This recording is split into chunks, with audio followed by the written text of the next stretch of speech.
ช่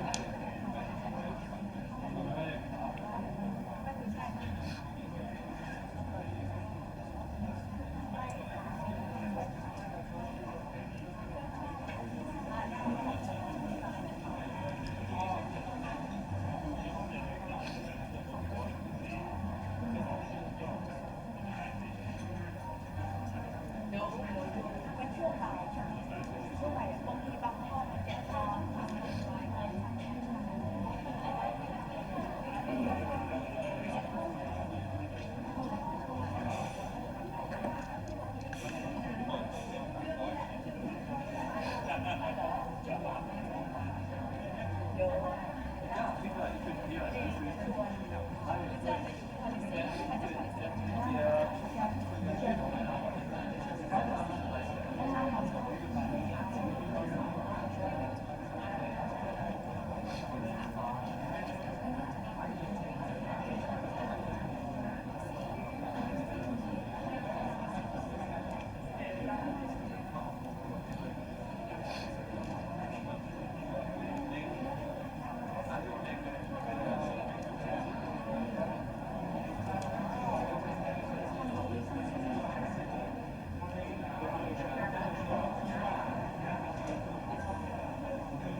เดี๋ยวเอาเข้ามาเบรกได้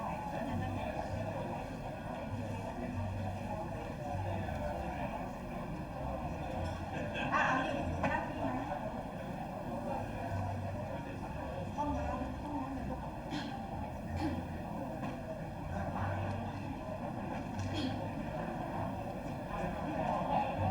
ว่าหนูก็ยังไม่เบรก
ค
We will start soon.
Excellencies, dear participants, it is my pleasure to welcome you to our conference, Industry 4.0 for Thailand 4.0, German-Thai Partnership for the Industry of Tomorrow. The preparation, organization and follow-up of this conference is undertaken jointly by the German Embassy, the Ministry of Industry and the Ministry of Science and Technology, cooperating closely with the Federation of Thai Industries and the German-Thai Chamber of Commerce. This event is only possible thanks to the generous support of CNX Creative, Bosch, SAP, Trumpf and Siemens. I would now like to invite Ambassador Peter Prügel to give his welcoming remarks on the stage.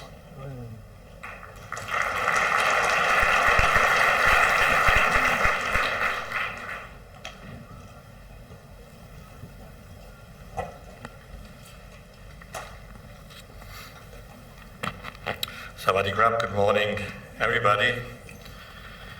Your Excellency, Minister Uttama, Excellencies, distinguished guests, ladies and gentlemen, I'm particularly happy and proud that we have come together here today for this conference entitled Industry 4.0 in Thailand 4.0, German-Thai Partnership for the Industry of Tomorrow. Today's conference is one in a series of events and workshops that the German Embassy and the German-Thai Chamber of Commerce are organizing together with our Thai partners to induce new collaboration projects between our two countries and industries. This conference today, however, is a special milestone with a special aim and a special layout. Last year, when we came together at the Embassy in a small-scale workshop discussing Industry 4.0 needs and cooperation possibilities, we had an intensive discussion touching on a number of issues and bringing up brilliant ideas. During the discussion, though, it quickly became clear that it was of limited use to speak about the 4.0 industrial development in general without distinguishing between specific topics and sectors, prompting the need for a different format. Specific topics from education to legal frameworks and financing, as well as different sectors from the economy, from automotive to, for example, the agricultural, deserve also a differentiated approach. Without such differentiation, we might have interesting discussions, but we will hardly be able to deliver concrete results. So this time, our format focuses on specific topics and sectors. And this is why for today's conference we organized breakout sessions in the afternoon. This is why in these breakout sessions we opted for roundtable discussions instead of panels. And this is why we have put particular effort into the preparation of these breakout sessions by identifying lead questions and core issues to be taken up, and by selecting excellent moderators to lead these discussions.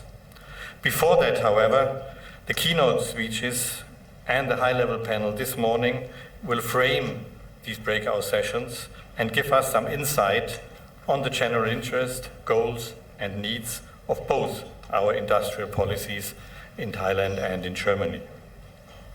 I'm particularly grateful to our keynote speakers and panelists, in particular to you, Minister Uttama, for honoring this conference with your presence, as well as to Professor Post, Dr. Sharamet, and all the others who came the long way from Germany, especially for today's conference. It underlines the significance and the timeliness of this conference, and I'm sure that with this approach, we are able to dig deeper into the topic and the potential for further cooperation, and hopefully even with some concrete results and deliverables. During the preparation of the conference, I was happy to witness already the extent to which my team from the Embassy and the teams of the Thai ministries, in particular the SDI and the OIE, as well as of the Federation of Thai Industries, have already grown together over countless hours of discussions on the topic and on how to best facilitate development towards Industry 4.0. I'm looking forward to seeing this cooperation further developing and taking shape with the expertise and the experience of all of you, our distinguished guests and participants today, with your ideas and with your support.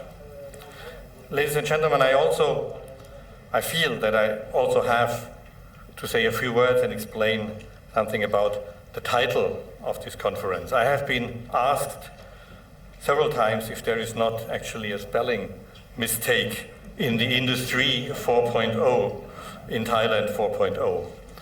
In fact, there is not. It is the German spelling and as such an explicit and intentional reference to the German perspective on Industry 4.0. The Industry 4.0 movement, as many of you might already know, started over 10 years ago in Germany when at a conference, maybe just like this, perhaps slightly bigger, Chancellor Merkel brought together the heads of the German industry to discuss how to take on the challenge of the then just emerging transformation of the economy as we knew it. A group of experts emanating from this conference, the so-called Advisors for Innovation and Growth, then developed the so-called high-tech strategy, which since then has been further developed, of course, but is basically still in place today, paving the way for Germany's innovation ecosystem to take on the challenge of this development. The term Industry 4.0, known and used worldwide today to refer to the fourth industrial revolution, was branded not much later by that same expert group in Germany. Since then, we have been following this strategic approach towards the digitalization in industry and services with great success. Other countries leading the industrial development have become our close cooperation partners in this endeavor. We work closely, in particular, with the US, Japan, and China to our mutual benefit. But Germany also reaches out to other partners. In Thailand is an important, long-standing, and very central regional player for us in Southeast Asia. With Thailand, we feel that we have found a very committed and open partner, as reflected in the government's new Thailand 4.0 policy. But it certainly is not the government alone that is ready to get involved in this development. It is most of all the private sector, and this is how it should be. Keeping the industry at the edge of competitiveness and technological development is crucial for the long-term success and for ensuring employment and economic growth.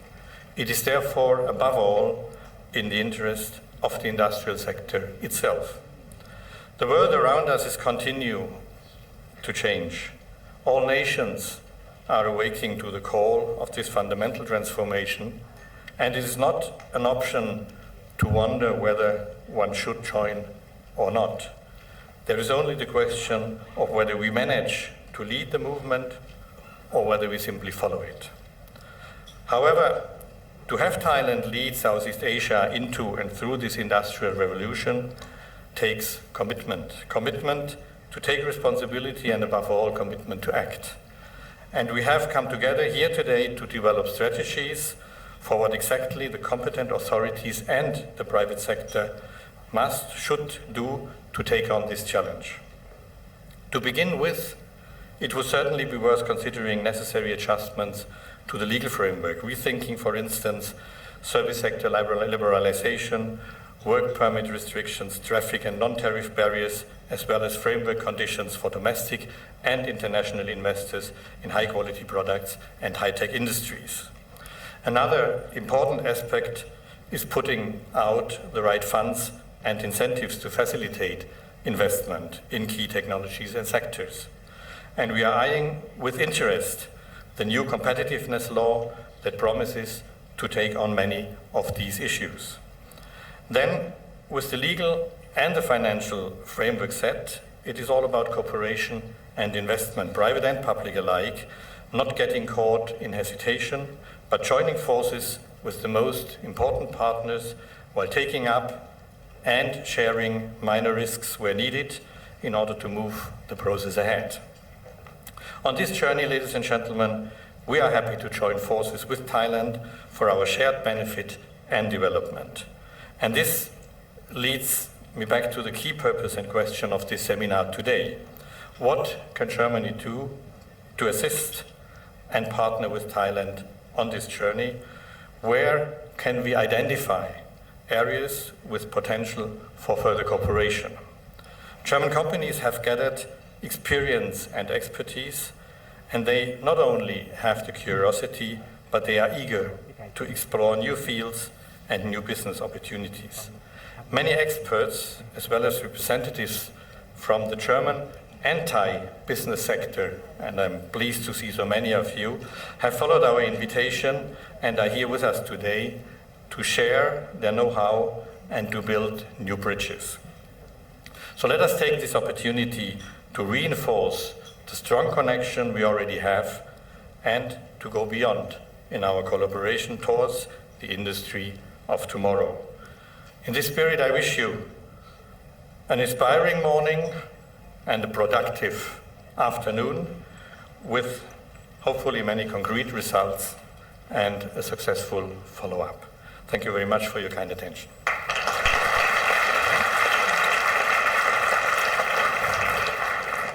I would now like to invite His Excellency, the Minister of Industry, Dr. Uttama Savanayan, to the stage for the keynote speech.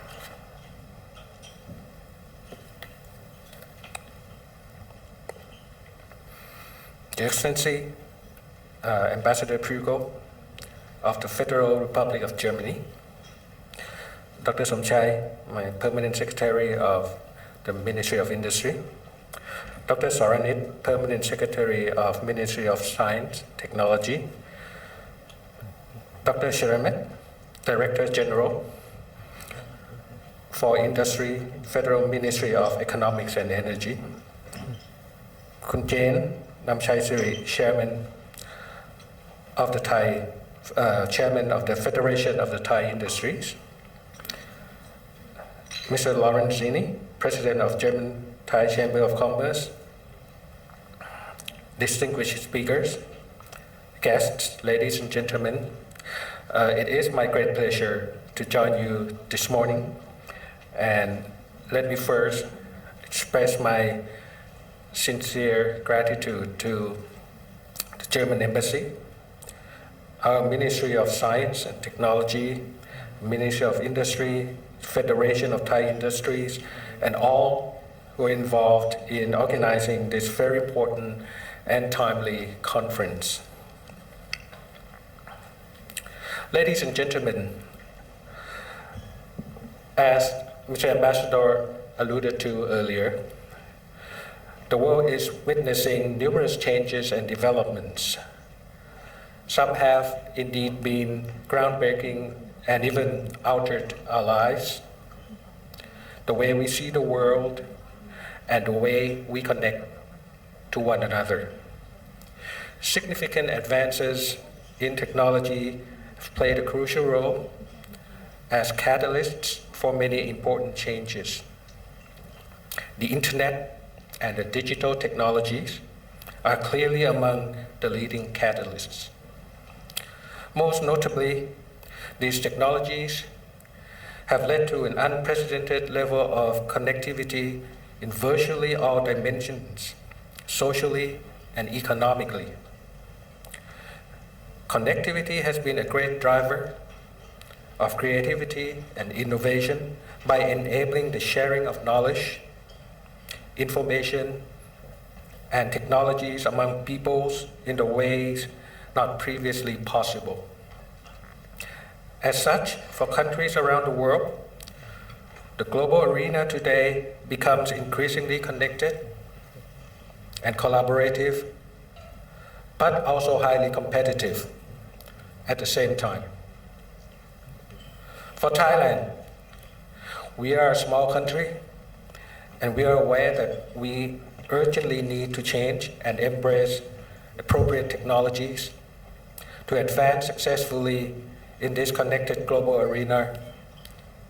In this regard, the present Thai government has taken the opportunity to initiate a comprehensive reform agenda across social and economic spectrums. Recognizing the great potential that global connectivity offers, our reform also places a highest priority on promoting and leveraging international collaboration and partnership involving both the private and public sectors. To guide our reform towards the shared goal of long-term sustainable national development, the government has introduced Thailand 4.0 as a strategic roadmap. With Thailand 4.0, we aim to transform Thailand towards a more innovation-driven economy with greater capacity for creative, high-value adds. To this end, Thailand 4.0 transformation has 4 dimensions, and I'd like to just touch on these briefly. First is we are undertaking massive upgrading and the expansion of both hard and soft infrastructures. As some of you may know, we are right in the thick of installing high-speed broadband internet to virtually cover all of Thailand. All the 26,000 villages that we have will have access to economical high-speed internet in 2 years. Soft infrastructure, needless to say, education is the most important, and I could talk about this for days, but I only have 15 minutes, so I'll just touch on it. Legal infrastructure, as Mr. Ambassador has mentioned, we're working very hard on these. New bills have been enacted, the Ease of Doing Business Act, the new Competitiveness Act that provides unprecedented incentives for investment to global companies. Not just investment, but also incentives for human development, for trainings, and particularly research development. Second dimension of Thailand 4.0 is the development of new core technologies and target industries. And I'll expand on this a little bit as they are directly related to Industry 4.0 transformation. Third, enterprise development. Here, we would like to focus on developing, helping our SMEs to transform, to be ready for the 4.0 era, to be able to operate, to survive, and to prosper in the connected world. And fourth, and probably most important, human resource development. This is key as it touches on all dimensions of Thailand 4.0 and industrial transformation that we are driving forward. If we were to achieve an innovation-driven economy of the future. Now let me expand a bit on our effort on industry transformation. At the Ministry of Industry, we are charged with taking the lead and coordinating efforts of the private and the public sectors with regard to industry transformation, the 4.0. For example, we believe that it is crucial for Thailand to develop our own core technologies. They may not be at the cutting edge, but at least they are technologies that we can develop that importantly can create high value adds, and as such can help us sustain our competitiveness in the global arena. And related to that, we have identified 10 target industries, 5 existing industries with traditional strength. For example, the automotive industry, the electronics, electrical, and so on. And also 5 new industries that should be developed with high technologies and high value add capacity. For example, bioeconomy, biotechnology, which we could clearly leverage the diversity in agricultural products that we have in Thailand. Medical, wellness industry is another example of a new target industry that we are in the process of developing. Robotics is another one that lends itself very well to Thailand's effort in developing another core technology. So there are 10 of these, the so-called S-curve industries, 5 existing ones that we would like to build on so that they can add more value. The automotive industry, we are heading towards the vehicles of tomorrow, electric vehicles. We have put out a roadmap for this, a roadmap that has resulted from the collaboration of the private, the industry, the automotive industry, including obviously German auto manufacturers in Thailand, and the government agencies. So we have a clear roadmap, a clear strategy how to promote and how to incentivize the automakers in unprecedented way that Thailand has to offer so that they would be investing more in EVs and related activities, especially the manufacturing of batteries, the control system, and so on. And we do the same, we have done the same for other industries in producing the roadmaps with full government support to drive these industries forward.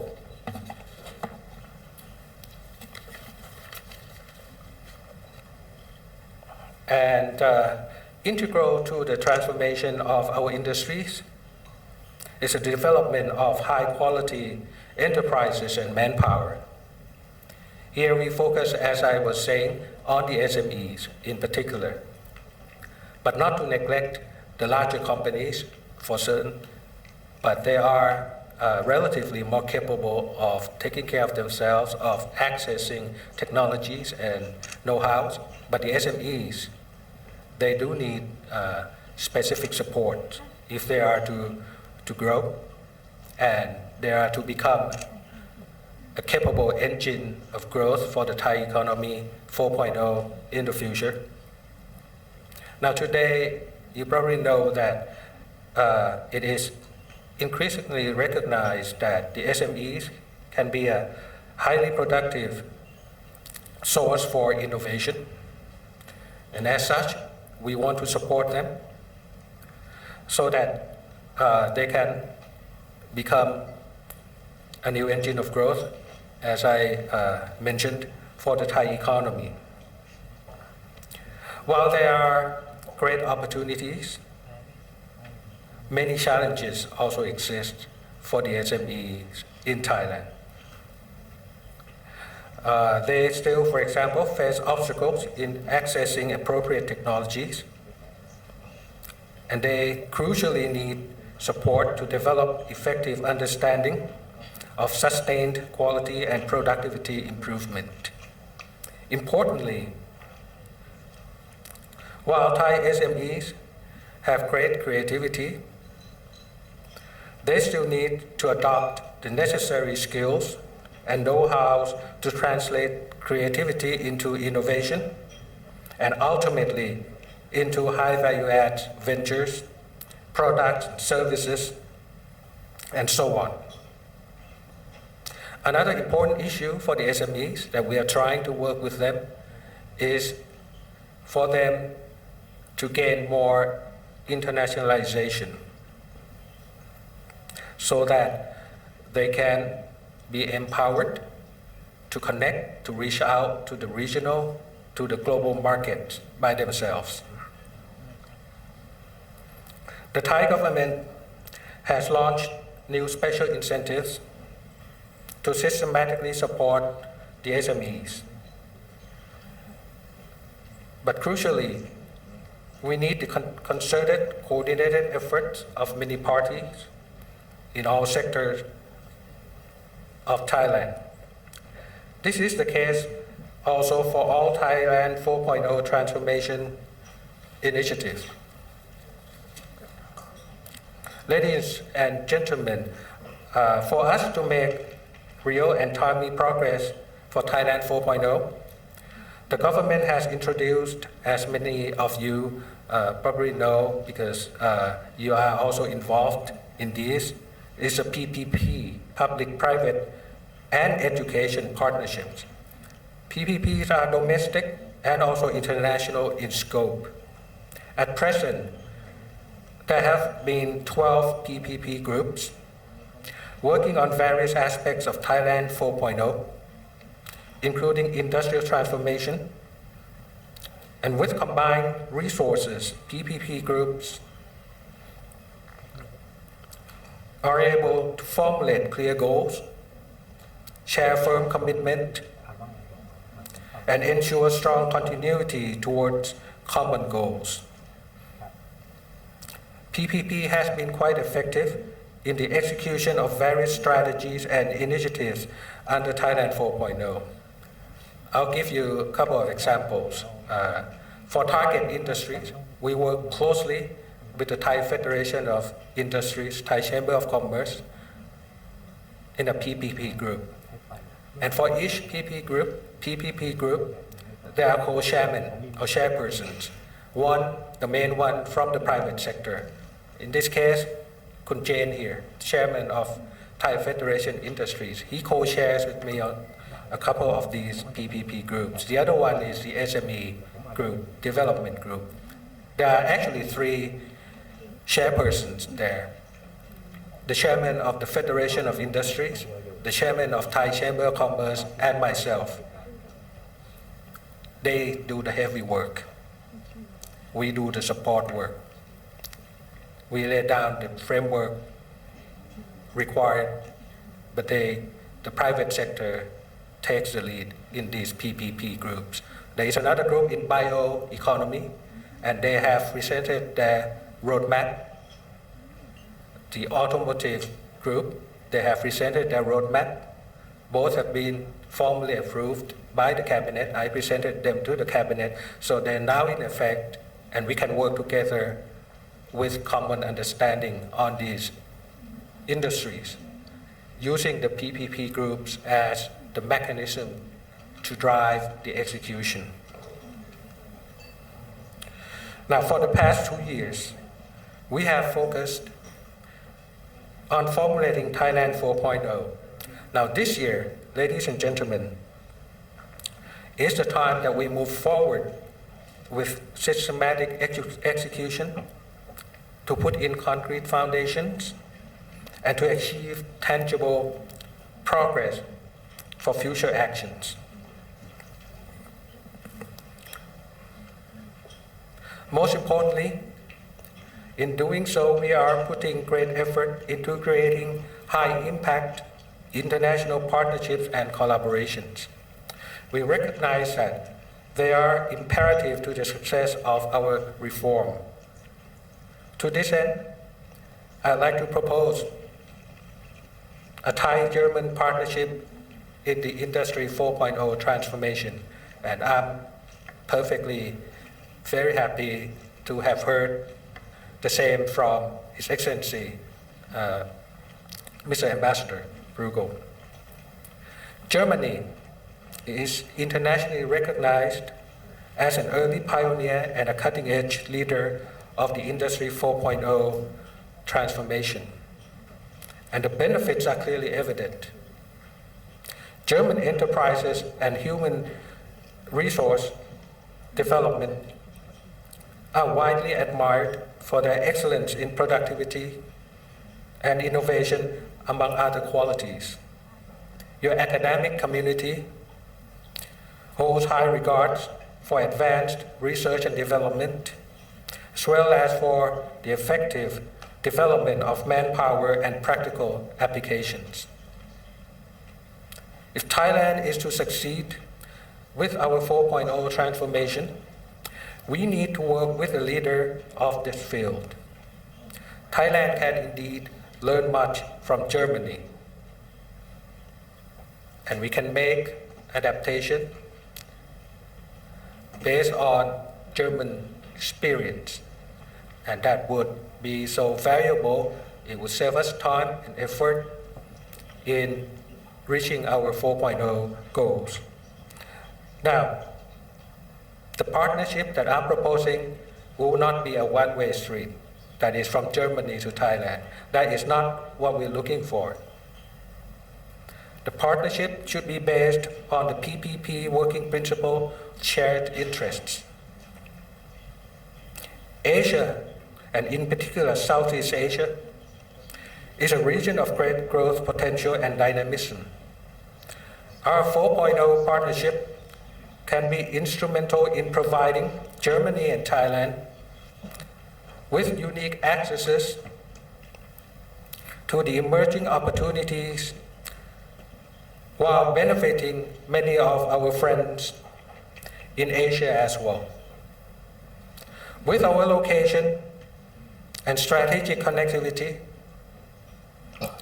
Thailand serves as a strategic hub and key linkage in various industry and service value chains that connect countries in ASEAN and especially the CLMV. Thailand and Germany can be proactive in jointly promoting a sustained upgrade of these value chains towards the 4.0 transformation. Now, to make the first step, the Ministry of Industry and Ministry of Science and Technology we propose can, together with the Federation of Thai Industries, Thai Chamber of Commerce, we can help organize the partnership on our part. And I have discussed with His Excellency Mr. Ambassador this morning that we would like to set a team. My permanent secretary, Dr. Somchai, will lead the team, and we will talk to your team, our German colleagues at the embassy, also the German Chamber, to see how we should get organized and get started in a systematic manner based on the good work that has been done over the years already. Ladies and gentlemen, if this conference has happened last year, I would have been very happy to. Now, at that time, I was an ICT minister, taking the lead on the digital front in support of Thailand 4.0. Today, I'm the Minister of Industry, and I'm even more delighted that this conference is taking place today, because it has so much implication, important ones, issues that are directly relevant to our Industry 4.0 effort.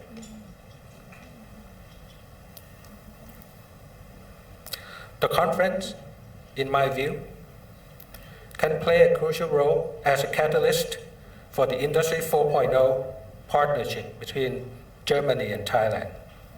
And I trust that we can together take away ideas and proposals to expand existing programs, collaborations, and also to create new exciting ones. I am providing my full support. I'm offering my full support towards a highly fruitful Industry 4.0 partnership between Germany and Thailand. So in closing, I'd like to once again express my gratitude to the German Embassy, distinguished speakers, traveled far to join us today.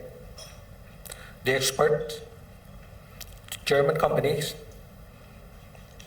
the federations, and all my colleagues at the two ministries, and all involved for their dedicated effort, for the hard work that I personally know that they have put in organizing this conference. And I admit I had a part in making that job a bit more difficult, but I thought that would be more interesting to do that a little bit, testing the partnership strengths, so to speak. So anyway, I wish everyone, all participants, great success today, the conference, and hopefully we can work together building on the success, the outcome of the conference today. Thank you.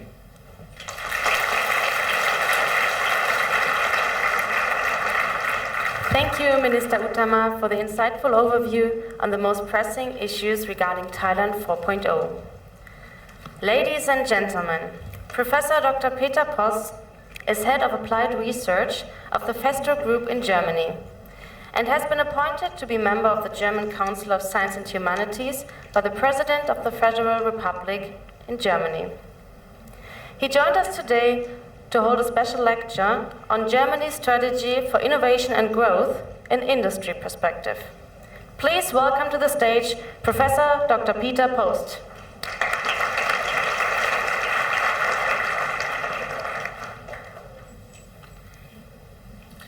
Thank you very much for the smart introduction.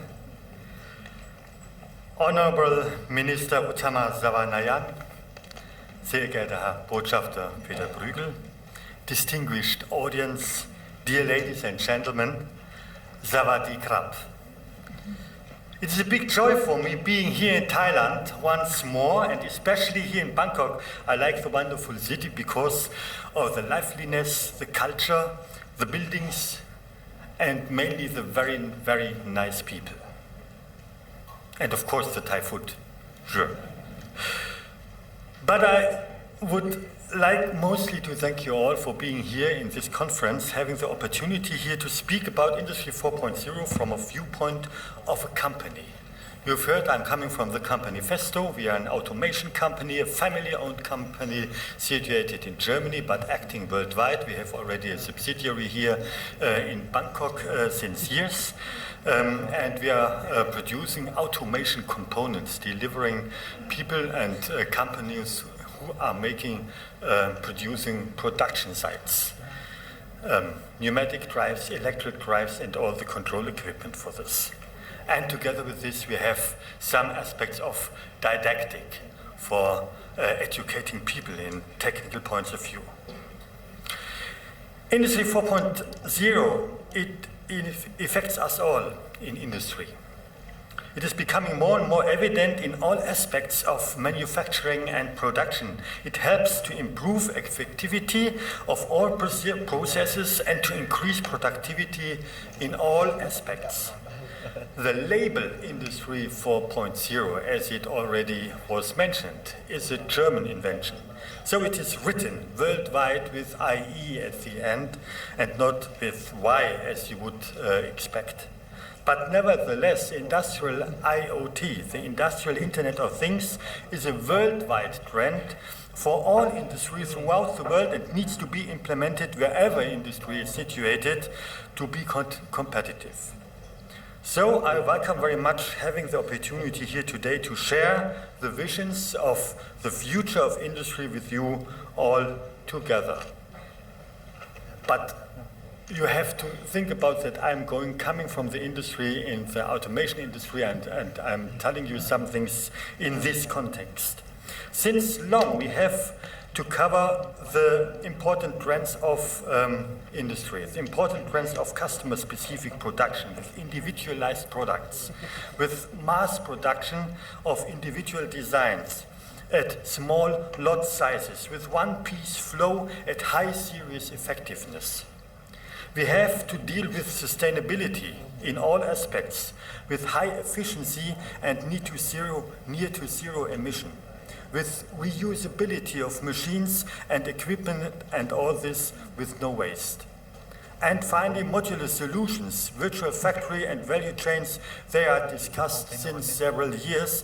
This leads to miniaturization of embedded functions. This leads to the development of mechatronic, highly integrated and holistic systems within holistic design processes. High-end engineering stuff. And finally, this leads to the implementation of information and communication technology to shape the production of the future with all the aspects of flexibility, of modularity and adaptivity.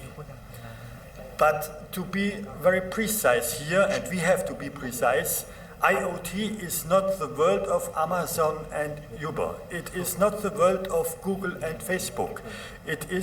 They are all belonging to the B2C market, the consumer market. The industrial IoT mainly focuses on the B2B market, the business between companies with its own rules and its own demands. It focuses on intelligent production methods and processes. The specific demands for safety and security needs to be fulfilled. The demand for reliability and stability of the single and individual processes. The demand for real-time communication and time-sensitive networks. This is totally different as we have the technology in the B2C markets. The vision of Industry 4.0 are cyber-physical systems as a basic enabler for intelligent manufacturing, information carrying workpieces or intelligent production modules which are supporting the flexible processes. There are high efficient, standardized and non-proprietary interfaces implemented as a part of the digital infrastructure on the shop floor level. And in addition, modern production is not only flexible, but a human-oriented production as well. The platform Industry 4.0 is a coordinated action with all partners coming from industry, science, they're coming from politics, from unions and society. Working groups are developing pre-competitive concepts and recommended actions with working together of all stakeholders, because that what I've outlined here is a subject which cannot be solved by individual companies or individual stakeholders alone. All these stakeholders have to work together in a pre-competitive way, and that is the way which we have decided to go in Germany, to build a common and a reliable framework and to initiate and support networks and the alliances and the right things what we have to do. The basis of Industry 4.0 in Germany is this common movement of a strong network between all these stakeholders. And now we are working here together since years, and the transportation, we are now ready for the transportation of the ideas of Industry 4.0 to the world and sharing it with you here in this workshop, for example, here in Thailand. In Industry 4.0, we have four main agreed aspects. Industry 4.0 is such a large theme. There are so many aspects we have to deal with. And to organize our thoughts a little bit, we have four agreed common aspects. These aspects are horizontal integration, the vertical integration along the automation pyramid, the integrated engineering aspects, and life cycle management, and the human centricity. And I would like to go a little bit more into detail in these four aspects. Let's start with the horizontal integration along the value chain. Horizontal integration, that means the development of new business models with the use of aggregated data, the exchange of data along the value chains in each step, covering the boundaries and going over the boundaries which we have today. There we have the opportunity to build new service models. We will make process optimization using the digital twin, for example, to optimize the overall equipment effectivity or efficiency. We have to take these digital chance to simplify the engineering processes and to implement some services along the value chain. And to do, for example, such things like predictive maintenance more easily as we have done it before. But the pre-assumption is that you have distributed sensors on the shop floor level and to combine the sensor, the data which are collected by the sensors in a cloud so that you can do the appropriate data aggregation and the data analytics. In 3 steps. First, you have to measure the data and to collect the right and the appropriate data. And then you have to take, and this in real-time process, then you have to take these data together to a mathematical model with analytics so that you can describe the behavior of what you are looking for. And then finally, in the next step, you can implement the control mechanisms, the management things, so that you can optimize your process and that you can have and implement somehow the self-management of the product lines. For example, for active energy management. For example, for the optimization of the process outcomes. All these new data, these data availability, they allow new business models and they will allow new partnerships with the partners along the value chain, which is implemented throughout the industry. Second, next one. Yes. Next one is the vertical integration in the pyramid, the automation pyramid. That is going deep into the industrial process from the ERP, the enterprise resource planning system, the manufacturing execution system, through all steps of the pyramid onto the shop floor level, where you have the actuators, where you have the integrated components. And to make Industry 4.0 working really is to go this step backwards. That means making solutions with decentralized intelligence so that we can do locally what locally can be done, aggregate the data from step to step and combine them to the models you need to make the control of the system. Here you see these steps from the base floor where you have the intelligent components with mechatronic models and then combine them with internet functionality so that you can use the data in a local or in a general cloud. The pre-assumption of this is this cyber-physical system as a further development of mechatronical systems so that you can achieve this cloud connectivity. And here you need standard architecture models. Here you need things like we have designed in Germany the RAMI model, the reference architecture model of Industry 4.0. Here you need the behavior models so that you can combine components and systems and production lines which are coming from different suppliers, but you need the connectivity rules so that they can work really together. That is the reason why we in Germany are really implementing and going on focusing on these things of the architectural model. The third thing where Industry 4.0 can help us is the integrated engineering.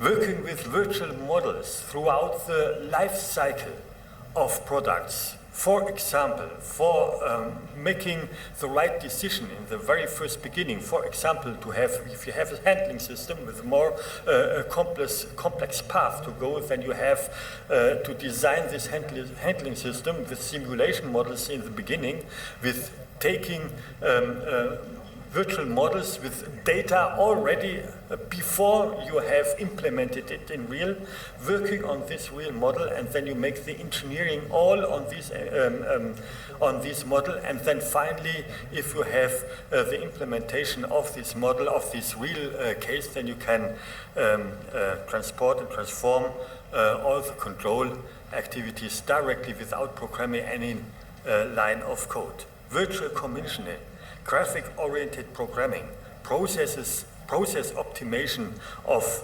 the basis of a digital twin, and you can just support your customer's journey by an integrated toolbox of engineering and services tools. This is the opportunity where we have to work on when we are going to implement Industry 4.0 in this third dimension of integrated engineering. And finally, this is a very important thing as well, and it was stressed before, is the human centricity. Industry 4.0 is not the aim and will not be the reason for getting rid of the people out of the production process. But people in the production process are going to work different as they are used in the past. We are all have changing working conditions due to the digitalization of all things, nearly all aspects of our life. We are doing all a different job tomorrow as we do today. And this is true for the people who are working in the plants as well. The jobs are changing, and we have to take the people with us. Adaptation of the changing working environments means an adaptation of the thinking of the people as well, needs to be trained, or taking the training for people not only in the basic education when they are going to school and when they are going to the universities and do their study. Sure, there we have to implement it as well.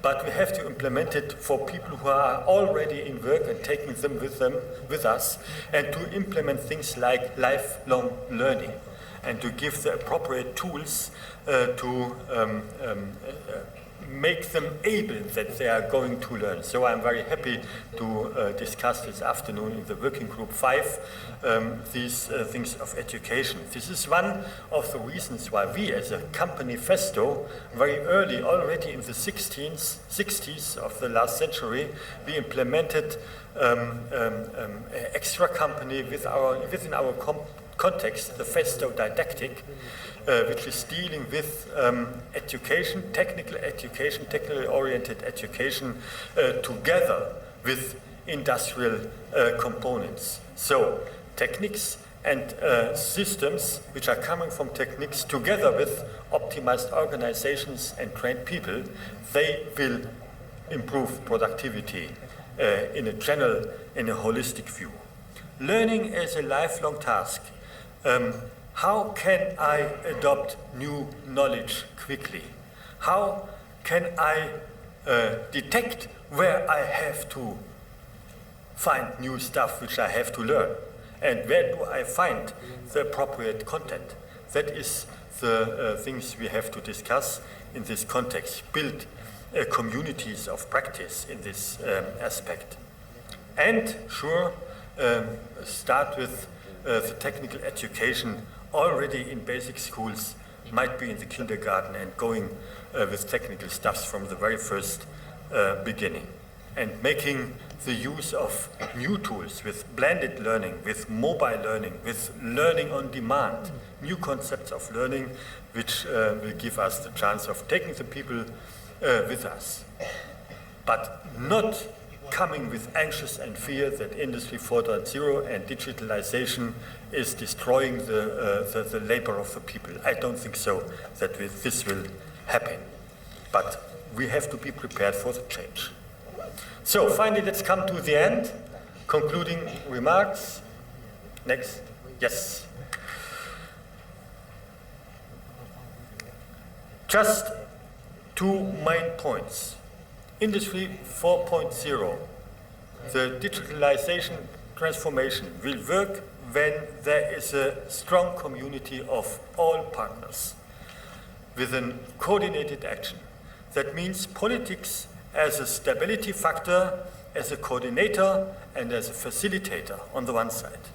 The industry for bringing real solutions really on the shop floor, second. Third, the people for training and for understanding, taking them with us so that they are able to do the transformation process. And science for developing rather new things and further developing the final picture, the vision of Industry 4.0.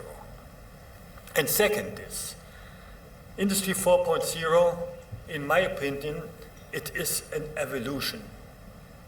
Somehow call it a revolution, but this is a revolution which is going step by step. It is a revolution or an evolution where we are not going to jump over a deep valley, a canyon, where we are going to fall down in a rather deep. It's more or less the climbing of a hill. And the climbing of a hill is start walking. Just start walking, going on step by step, and finally you will be at the top of the hill. But that means not doing the same thing as you have already done it since years. You have, and now do it digital. Digitalization is the chance of doing things different. Might be more quicker, more efficient, in a different way. And there you can explore the opportunity of digitalization. Going the next step with courage and no concerns about the needed change. Thank you very much. Thank you very much. Kapun Grab.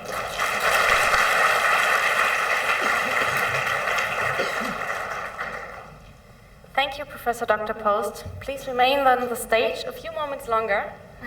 May I please ask Your Excellency Minister Uttama, Ambassador Prügel, and the high-level panelists to join for a group photo. Please come to the stage, Permanent Secretary of the Ministry of Industry, Dr. Somchai Hanhiran, Permanent Secretary of the Ministry of Science and Technology, Dr. Suranit Sintam, Director General in the Federal Ministry of Economics and Energy in Germany, Dr. Wolfgang Schiremit, Chairman of the Federation of Thai Industries, Mr. Jen Namcheziri, President of the German Thai Chamber of Commerce, Mr. Markus Laruncini, and our moderator, Mr. Martin Wensky-Stalling. I would also like to ask the Director General of Office of Industrial Economics, Ministry of Industry, Mr. Sirirut Junlakarat, and Deputy Secretary General of the National Science, Technology and Innovation Policy Office, Dr. Yada Mukta Pitak, to join the group photo session.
Now we have heard two very inspiring presentations on today's topic, one from Thailand and one from Germany, one from government and one from the private sector. Our aim today is to bring all these perspectives together. In order to do so, we would like to commence our high-level policy talk on Industry 4.0 for Thailand 4.0. New technologies, new business opportunities, from concept to implementation. Among other things, this session will focus on the opportunities and challenges of implementing Industry 4.0 in Germany and Thailand, and most of all, how the experiences and lessons learned can be utilized to develop ideas for industrial and innovation strategies for the Thailand 4.0 visions. This session will be moderated by Mr. Martin Wensky-Stalling. Martin Wensky-Stalling works as a consultant advising clients in Southeast Asia on digital economy, development, Industry 4.0, digitalization strategies, market entry, and innovation management. Previously, he was a director with PricewaterhouseCoopers, Senior Vice President for International Projects at PCCW or Hong Kong Telecom, and a project consultant for the World Bank. Martin, please come to the stage. Martin?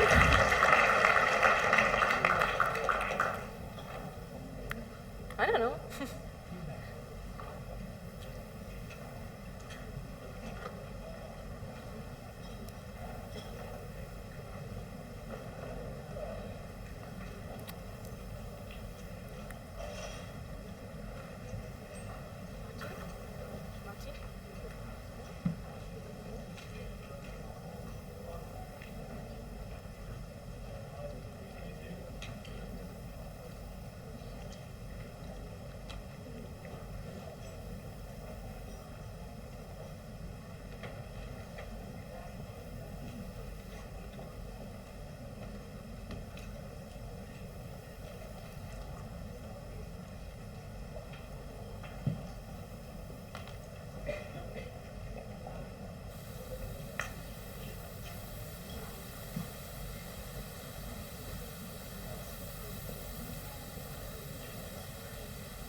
Yes, okay. Right. Technology and nature. We had a quick call from nature, so nature called, and I think we're almost all back in the room.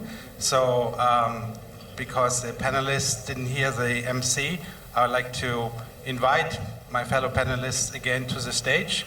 Dr. Somchai Hanilun, Permanent Secretary of Ministry of Industry. Please welcome him to the stage.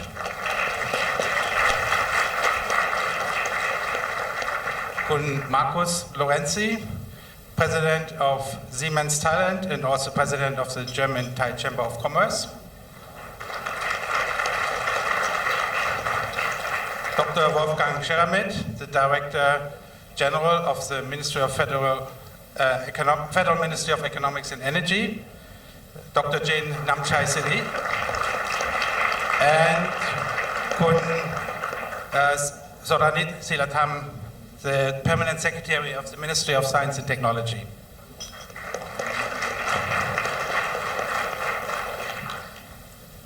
Thank you, gentlemen, for joining me on this high-level policy talk today.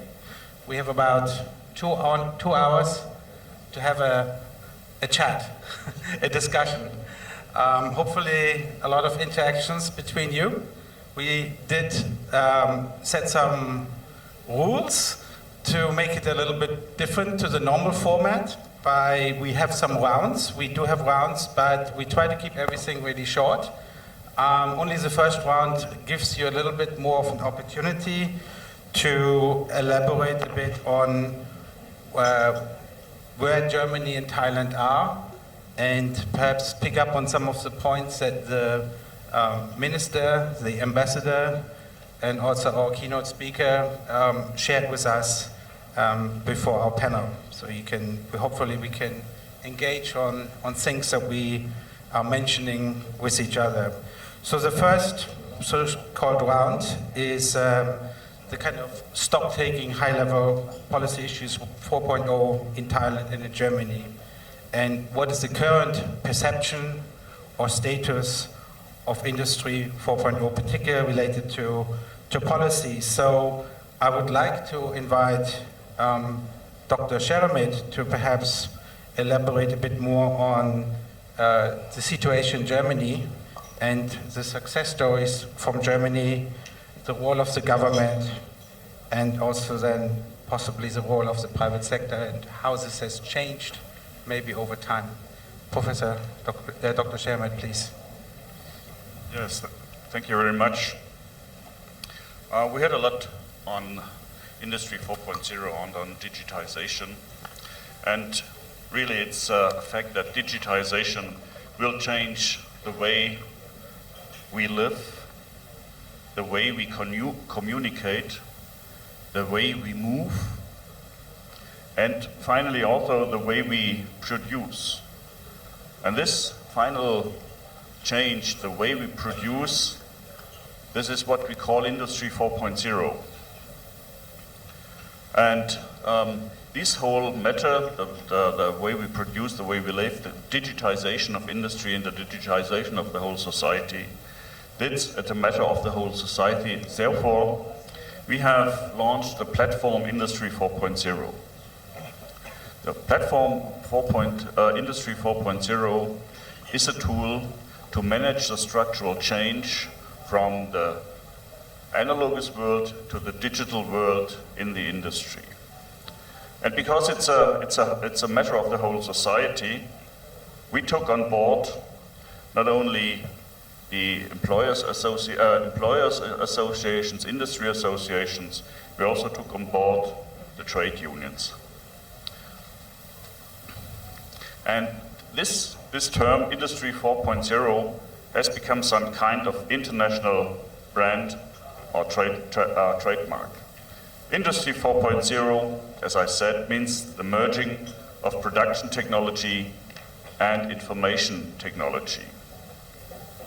And no other concept has created such a steer across the economy, not only in Germany, but in Europe and all over the world.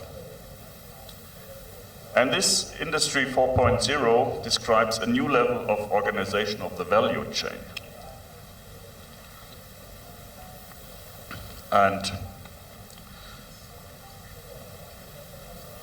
therefore, because this structural chain and this change of the value chain, we have to decide how we will manage these structural chain, and we decided to do it in a multi-partite manner.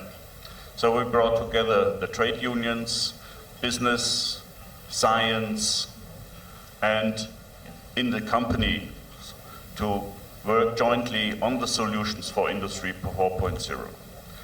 And this was our target, to ensure that government, commerce, academia, and trade unions all pull in the same direction. I think this was one of the important things.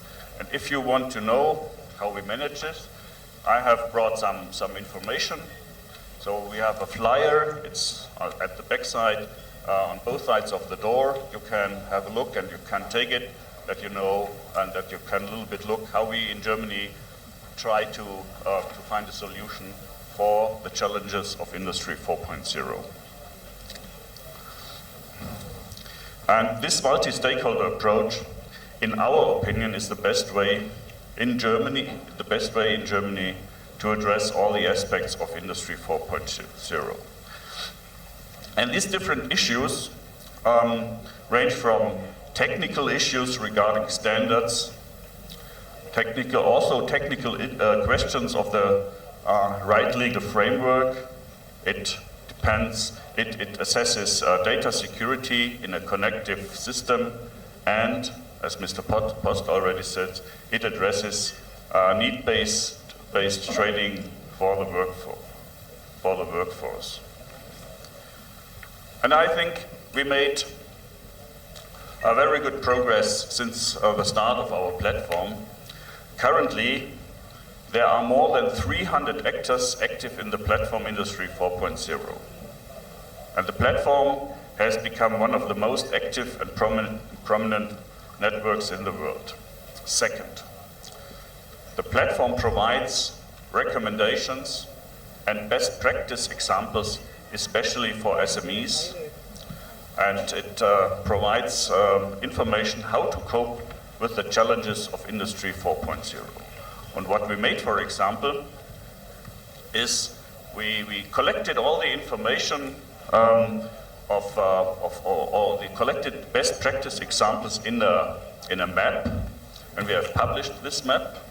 It's Industry 4.0 in practice, and you can find also this flyer with the barcode, which directly leads you to the German platform and the site where you can find this information. It's also at the back of the room. So third, German industry is a major exporter and a supplier of factory equipment to companies around the world. And value change does not stop at the border. And therefore, we need coordinated solutions, especially regarding standards, and we need uniform interfaces for digital communication.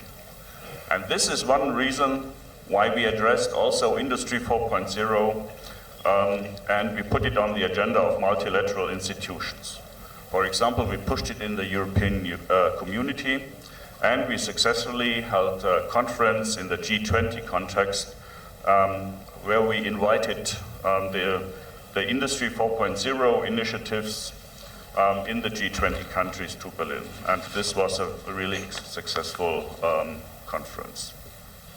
So this is just the first overview on the work we did in Germany, and I'm very excited to discuss these points together with my colleagues here in the panel. Thanks.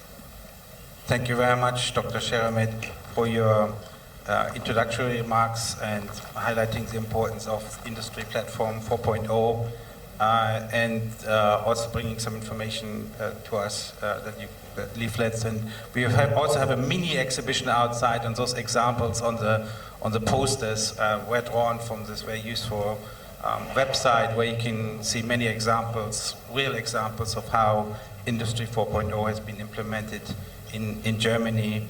And you also mentioned the importance of standards and interfaces, and that's a very important issue that is being driven. And value chains integration, and why this is, I think, another reason why Thailand and Germany want to cooperate, because we are part of value chains, we exchange goods and services and so forth. My next question is to the two distinguished permanent secretaries, Kun Soranit and Kun Somchai. I don't know who would like to go first, but we had the Minister of Industry already, so maybe Ministry of Science could be the first to respond to my question about goals of Thailand today, achievements, particularly from your ministry's perspective, and also sort of future ideas. So Kun Soranit, maybe you start, and then Kun Somchai can add a little bit more detail from the following on to Kun Uttama's speech, please. Thank you very much for inviting me to join the conference. I think it's, in my view, the role of Ministry of Science and Technology to drive Industry 4.0 for Thailand. The Ministry of Science and Technology is the job and mission to, the first thing that I would like to share, that we have to facilitate the education of the science and technology. We want to, the student from the kindergarten to the student at university to understand, to learn and love science and technology, and to know that science and technology is the way to change the country. And we have many examples that Ministry of Science and Technology do it. We have a museum of science and technology. We have the class of the science and technology in many schools in Thailand. And we have a fund to promote the students who want to study in bachelor, in master, and in the doctoral degree. And this is I think it's the first mission of the Ministry of Science and Technology. And after that, we will get the human resource that can do the science and technology and can create innovation for the industry. The second thing that I want to share that Ministry of Science and Technology work as the triple helix. Work at the triple helix. The triple helix includes the private sector industry, the government, and the university or the research institute. We work together at the triple helix. And in my view, private sector have to lead the Industry 4.0. Government have to facilitate everything. And the university or the research institute have to answer the question. I think we work at the triple helix like this. And we work with the community. We work with the people. We work with the Thai people that understand the science and technology. This is my view that the first round, I want that the role of Ministry of Science and Technology do it. Thank you very much. Very clear priorities about education and STEM education. It's sometimes called science, technology, engineering, and math. And problem solving, triple helix, the cooperation between government, education, and research. And private sector leading. I think for sure that Dr. Jain will later on have comments on that and ideas. But first, Kun Somchai, we had the honor of the minister already elaborating a little bit about the vision, but I'm sure you can fill in a little bit more detail and have some additional points. Maybe one question also is how to distribute the benefits of Industry 4.0 to widely in Thailand. Okay, thank you. I think it's before I start off to what to respond to your questions. I think I want to fall back to what we have done for the Industry 4.0. Thank you. Yes, please. Actually, for about a few months ago, I took the straight with Kun Jain, right, and we introduced our Industry 4.0 strategies. We worked together with the Federation of the Thai Industry at that time, and we sought out all kind of infrastructure, especially because we realized ourselves as the government agencies what the government's roles on this Industry 4.0 strategy is to build up the industrial development infrastructure for the firms, for the private sectors. So, and that part, what we try to do. So, come to that point. Actually, we set we picture our promised land. It looks like, I don't want to say it happened on Earth, but that is 20 years plan. So, bear in mind one thing that because it's the people will always keep asking us what you have done, what you will do tomorrow. But this is the long-term plan, and of course.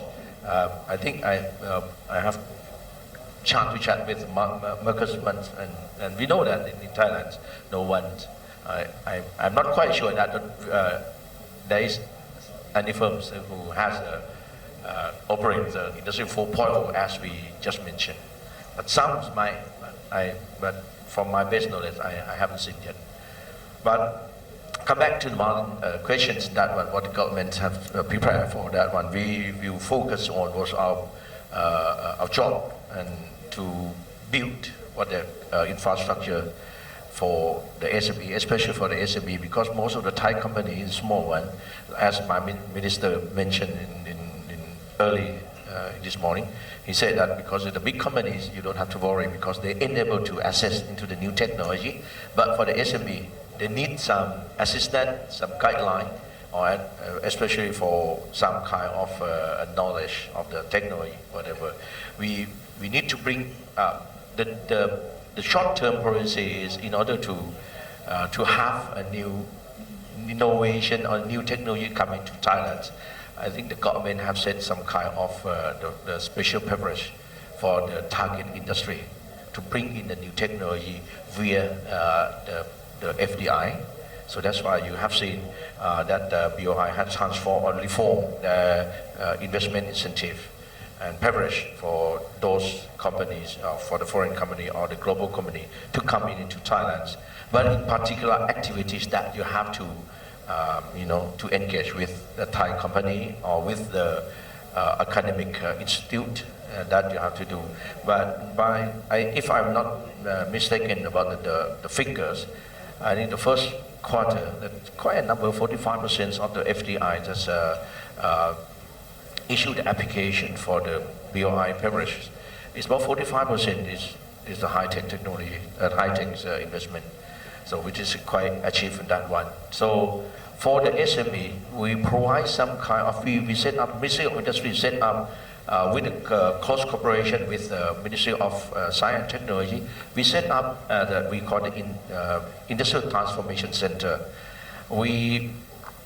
I personally went to Darmstadt and I took a look at what Amsterdam to offer, and that part is about, I'm not quite sure that we call the Amsterdam model for us. We call that one. We set up all facilities to help the SME to see about what, or to realize about the importance of the new technology, especially for the digital technology.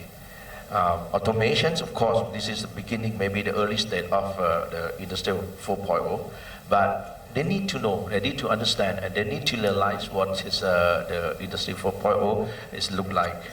And we also to help them to spill over the new technologies to them. So we set up the Industrial Transformation Center with the cooperation of private sector, many private sectors, some companies, to help us to provide us some new machines, new technologies, automation labs for us to help the SME to improve their efficiencies, to prove their digital lights ability. I think that's also what we have done. Including we also set some, we work with some academic institute to set some curriculums, training course to help them to, to involve or to engage with the new technologies, especially to be, especially in the digitalized technologies. That one. And that's what we have done so far, and for the labor as well as trainings. We also work with the Ministry of Labor and Ministry of Education as well. Thank you very much. Very encouraging to hear the collaboration with other ministries. I think that is quite important to on the government side. And maybe later on we can hear a little bit more about your partnership with Darmstadt about the Industry Transformation Center, as that could be a good platform to nurture more cooperation coming out of that. So thank you. Dr. Jain, private sector mentioned by the minister, by everybody. So does the Thai private sector see the opportunity, and are Thai companies digitalizing and moving up the value chain? What is your perspective, please? Yeah, thank you, Martin. I'm delighted and actually honored to be here talking about Industry 4.0 in Thailand 4.0 context. First of all, please don't call me doctor, because my degrees are only honorary. It's not an earned degree. So please just call me Chen. That's fine. If you're here from the government sector, you'll see that we have cooperations in bringing about the change from the outside in perspective. But the Federation of Thai Industry has to deal with the inside out, because we need to get the industry entrepreneurs, industrialists to realize that actually the age of digital revolution is upon us. That is something very important to realize, because we're talking about a big change. And in order to implement a change, the people who will implement the change will have to realize that it's absolutely necessary that we do it. So they have to realize that the age of digital revolution is upon us. And I think it's the people our age that appreciate this change the most, because we grew up with the analog technology. And now a big change is coming, and everything is becoming digital these days. So does the manufacturing. Manufacturing also needs to go through this same change. It has to go through the change from analog control, everything done by human, everything needs to be controlled through variable voltage or something, into digital inverter control, digital change. So that is something that we have to reskill, relearn our trade, and also the workers have to reskill, relearn their skills as well. And because it is a revolution, a change, a big change in a very limited time, the changing is moving very quickly. So I was saying this in a conference by the Shell, Royal Dutch Shell Company. They asked me what I'd like to coin, what phrase I would like to coin for the audience. I said, to survive in a fast-changing world, what you need to do is lead the change. You cannot follow the change because it goes much faster than you can follow. So what you have to do is you have to anticipate the change and anticipate the conditions that will come about, and then you lead it. You lead the change. That is what Thailand has to do. So we have to take stock of what we have, and according to the World Economic Forum, they have put up the competitiveness index, the global competitiveness index.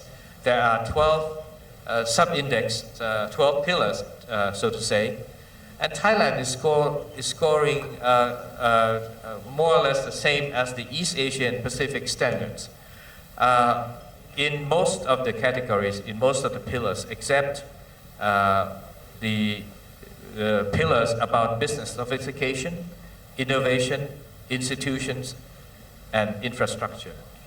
And by infrastructure, I'm not talking about physical infrastructure, but I think it's mostly regarding the people infrastructure.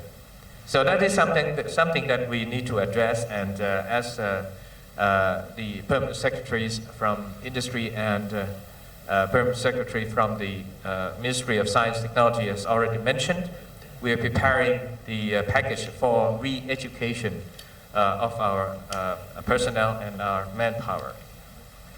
As Price Waterhouse, I think you came from Price Waterhouse, you know that the Price Waterhouse had come out with 8 technologies that will affect the industry the most.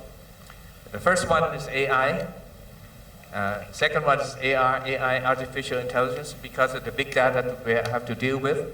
AR, augmented reality, many of the things can be improved and can be made to be more exciting and more interesting. We have the blockchain, which is another digital technology. We have the drones, which has a wide application. We have the IoT.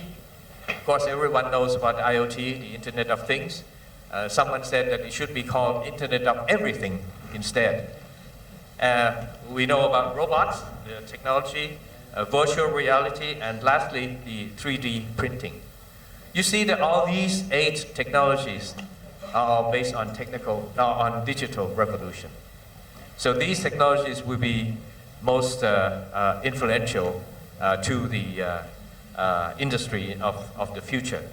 So that is why I think that we have to talk about the Industry 4.0 and the strategy or the policy of Thailand 4.0 is an environment or a vision that the Industry 4.0 will be a key issue, a key player in the Thailand 4.0 strategy. We are looking to improve. Now, by industry, I'm not talking about just manufacturing industry anymore. We are covering some of the agricultural industry as well. So we are talking about changing from traditional farmers to smart farmers. We're changing from traditional SMEs to smart SMEs and smart startups. We change from buying technologies to make technologies. We change from traditional service to high value service.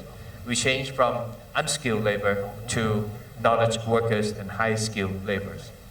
So these are the changes that we have to go through, and we have done some taking stock, and we did some survey of the entrepreneurs, the members that we have, and we found out that we score very much between 2 to 3 level in this Industry 4.0 movement. A number of aspects we are not scoring very well. That is below 2.0. Those are, for example, the industrial plant design, the sensor and data acquisition. That is something that is very relevant to our talks today, and also the product design for assembly. So these are the areas that we are doing poorly in this move towards the Industry 4.0. So those are the aspects that we hope for, and we look forward to cooperation with Germany. Thank you very much, Kun Jin. But I think we have several presidents and vice presidents from universities around. Maybe they can help me out, and at some stage give you an honorary doctorate, Kun Sakarin or somebody, so that next time when I call you Dr. Jin, then I'll be fine.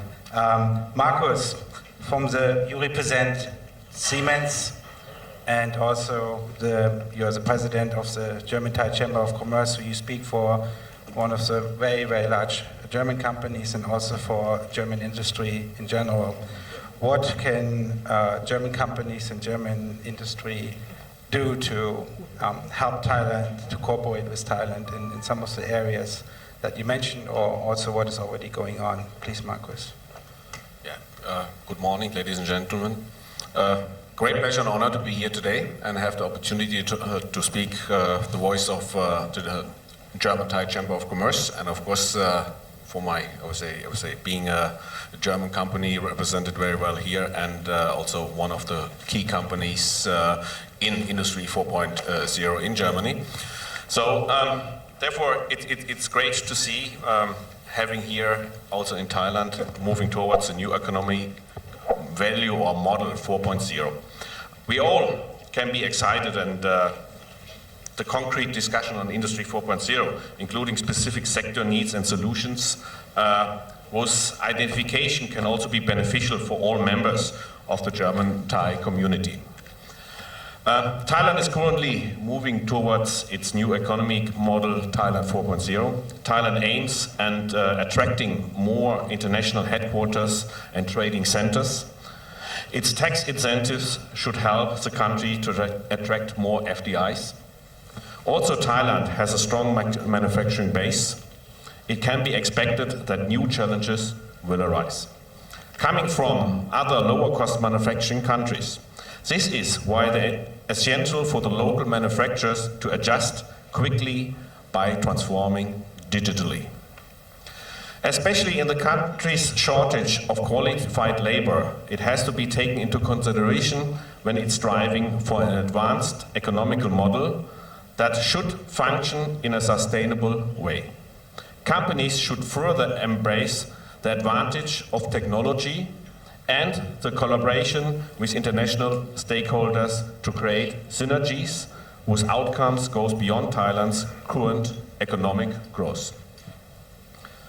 Large market leaders in various industries are able to manage and to support advanced technologies, but due to limitation or limited access to the credit market, a greater number of the SMEs is not in the same position. However, since small and medium-sized companies comprise 99.7% of the total enterprises in Thailand, it is significant to identify tools that can be used to support the engine of the country's economic growth. Also, the question whether companies in Thailand should focus intensively on manufacturing or service needs, this needs to be addressed. Upgrading production technology in Thailand's industry will thus make Thailand more attractive in the eye of foreign investors, increasing the likelihood of becoming part of a wider supply chain network and thus benefiting from further technology know-how. Nevertheless, Thailand's transformation will also entail a number of threats that have to be considered, such as data security, high costs, personal structures, missing technical standards, legal uncertainties, and missing success examples so far. Those have to be carefully weighted with potential opportunities, including more efficient production and logistic, profound data analysis, cost reduction and sales increase, flexibility and shorter product development, customer satisfaction, competitiveness and future-oriented corporate image. Also, smart manufacturing needs an upgrade of relevant industry skills in the labor force. Smart manufacturing solutions go hand in hand with skilled laborers, able to deal with these complex technologies, as well as with the ability to develop new solutions to arising production challenges. The GTCC can support Thai industries in training and preparing their workforce for further trends with its German-Thai dual excellent educational program. GTCC and its members are delighted to be part of the project Thailand 4.0 and look forward to supporting the Thai government with its plans to create a value-based economy. After last year's successful event, the Thai-German Industry 4.0 Symposium, The Future of Smart Manufacturing, Technology Solutions for Thailand, organized by GTCC in October 2016, we appreciated further discussions on the events in this field, and we will, together with the German industries and the Chamber, drive and support in the regards of implementing Industry 4.0, as well as to support the Thailand 4.0 vision and target. Thank you very much, Marcos, for the overview of where German companies are supporting and are happy to support, can support. Let's go into a little bit more in detail on some of the issues discussed, and we will take questions, but I'd like to get the discussion on the stage going a little bit more, and then we'll turn to you. But if you can also write down your question with your name and send it, give it to one of the staff and send it to us, so I will know when best to integrate it into our discussion. So if you have a question, please also write it down, send it to us, and later on I will open the floor to more questions as we go on. So I'd like to go a little bit more depth. We have heard from you an overview, what the initiatives you're taking. In your case also, Dr. Kun Jain, quite an honest assessment on some weaknesses in some areas, which I think is great for discussions later, also during lunch and coffee breaks, because there are several German companies, Bosch. Actually yesterday, Dr. Post asked me about, in some of these areas, about engineering, design, and so forth. So we had a discussion yesterday, and and so I think he can give you some thoughts. But in terms of the sectors and industry, I like that you mentioned you're not looking only at manufacturing, you're also looking at agriculture and other sectors. But first and foremost, where are the greatest potential? Which are the sectors that really have the biggest opportunity in the nearer future? Well, a very good question, and I think with the Thai economy, if you look at the number of people in each sector, and if you look at the number of the support, the contribution to the GDP from each sector, you realize that the agriculture sector involves most people. About 40% of our population is involved in agricultural sector, whereas the contribution to the GDP is only about 9%. It's less than 10%. So if we, of course, we want to get the country out of the middle income trap, that is to increase the average income of our population towards the developed country threshold. So if we don't deal with this big group of people and increase their income, which is very low at this time, so it should be quite easy to increase it up to par, to the same level as other countries, other developed countries. So I would say that if you want to spend some effort in moving towards the middle income trap, I think the agriculture is probably the sector that you will yield the best results. And we have many ways to do it. We have somehow, if we can introduce the choice to farmers, for example, if someone said, how do you define smart farmers? I would define smart farmers as a farmer by choice. You know, they have to realize what they're doing. They have to realize what's the outcome of their labor. So it's a must-have. We must focus on agriculture. Yeah. And also because of the current base of productivity, there's a good opportunity to increase it.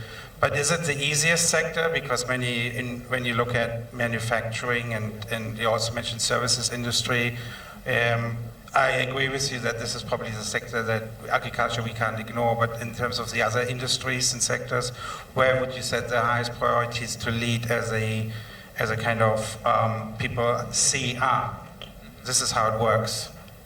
I would say that the industry is probably very close to the top candidates if you want to increase, because already some companies are at the forefront of this movement. It's a must, because then we can introduce the linkage and introduce the information sharing between the industry which processed the products from the agricultural raw materials, you know, so that it can go back upstream to the ones who produce the raw materials. So a strong link between the agriculture sector, but then the food processing sector, for example. Kun Soranet and Kun Somchai, the Thai government announced the 10 S-curve industry, so that might be another angle into discussing where the priorities are. And of these, they're grouped in two categories. So of the overall 10 S-curve industries, where are the highest priorities for you, for personally, from your perspective? Maybe who wants to start? Okay. Yes, I think when you're talking about the target industry for 10 S-curve, right, the 5 existing and the 5 new S-curve, when you ask me about the priorities are all because if we target. This is the first time in the history as the policy maker. We never picked the winner. This is for the first time that we pinpoint that this is a sector that we want to set priorities on it. And then all the policy, the series of incentives, policies, or supports, move towards to support in this industry. And this is for the first time, because it's we always, we are very careful on picking the winner.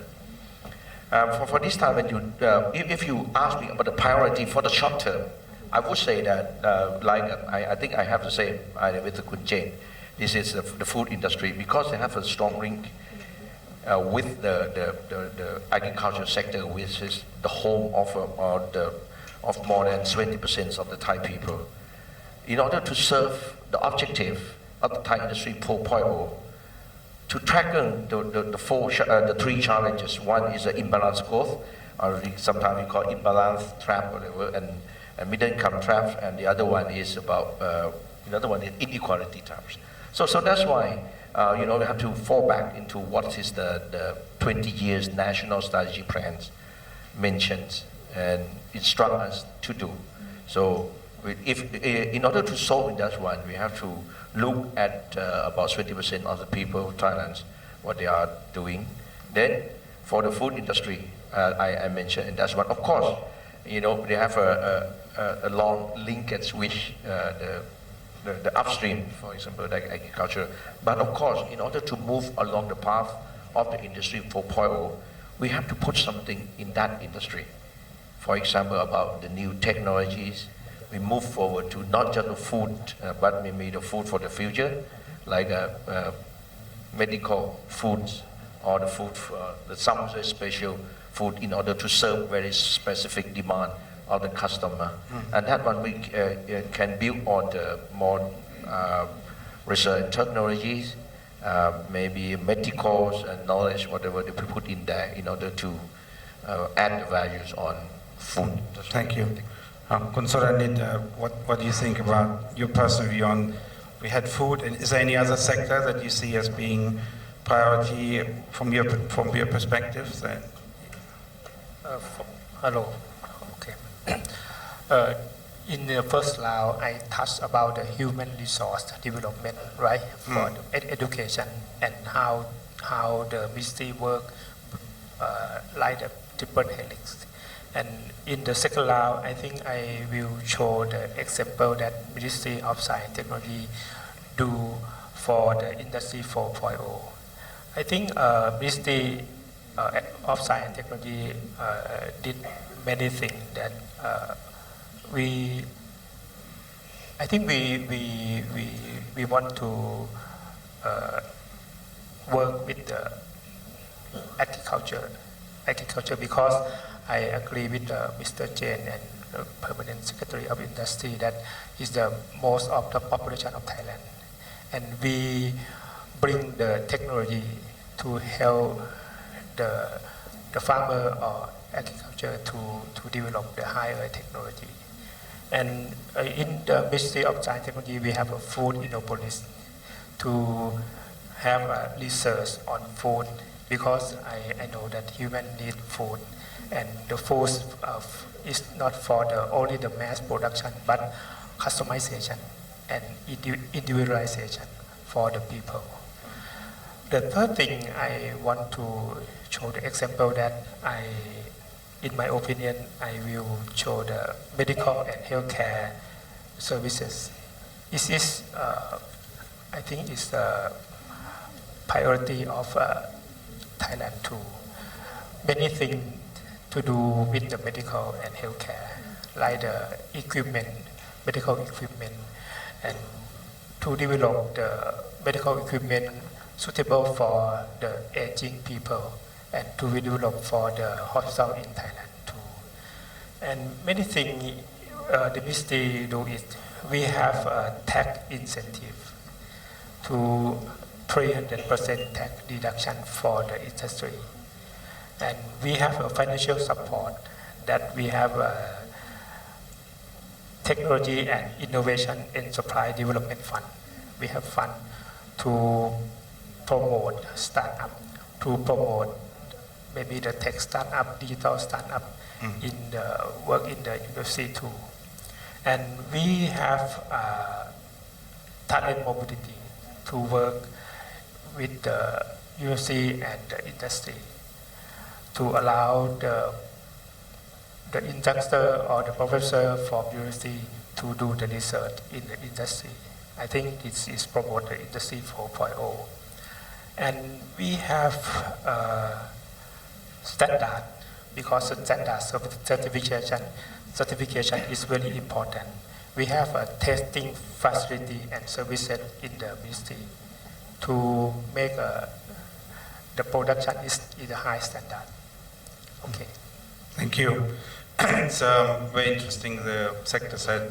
Yes, Consortium, quick one. Yes, thank you. I'll try to quick one because it's before I come to the States. Somebody told me that I can intuit at any time. So I did what they made. What's the word of being quick? Okay.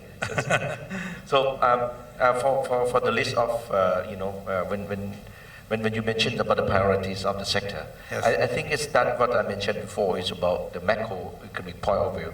But for the business and the micro point of view, I think the automotive and wellness could be one of the promising sector for us, because I'm judging from the comparative advantage that we have already established in Thailand already. I think the automotive sector, automotive for the futures, I think is our priority as well. That's why back about last month, right, we have a set of policy guideline, including the incentive for the automotive companies to set up or establish their facility, production facility in Thailand. Of course, there has to be some certain criteria and requirements that they have to invest here, especially for the new technology. Thank you. Thank you, Consortium. I'm actually glad that you said that, because I was getting, I totally agree with the focus on agriculture and food, because so much of Thailand's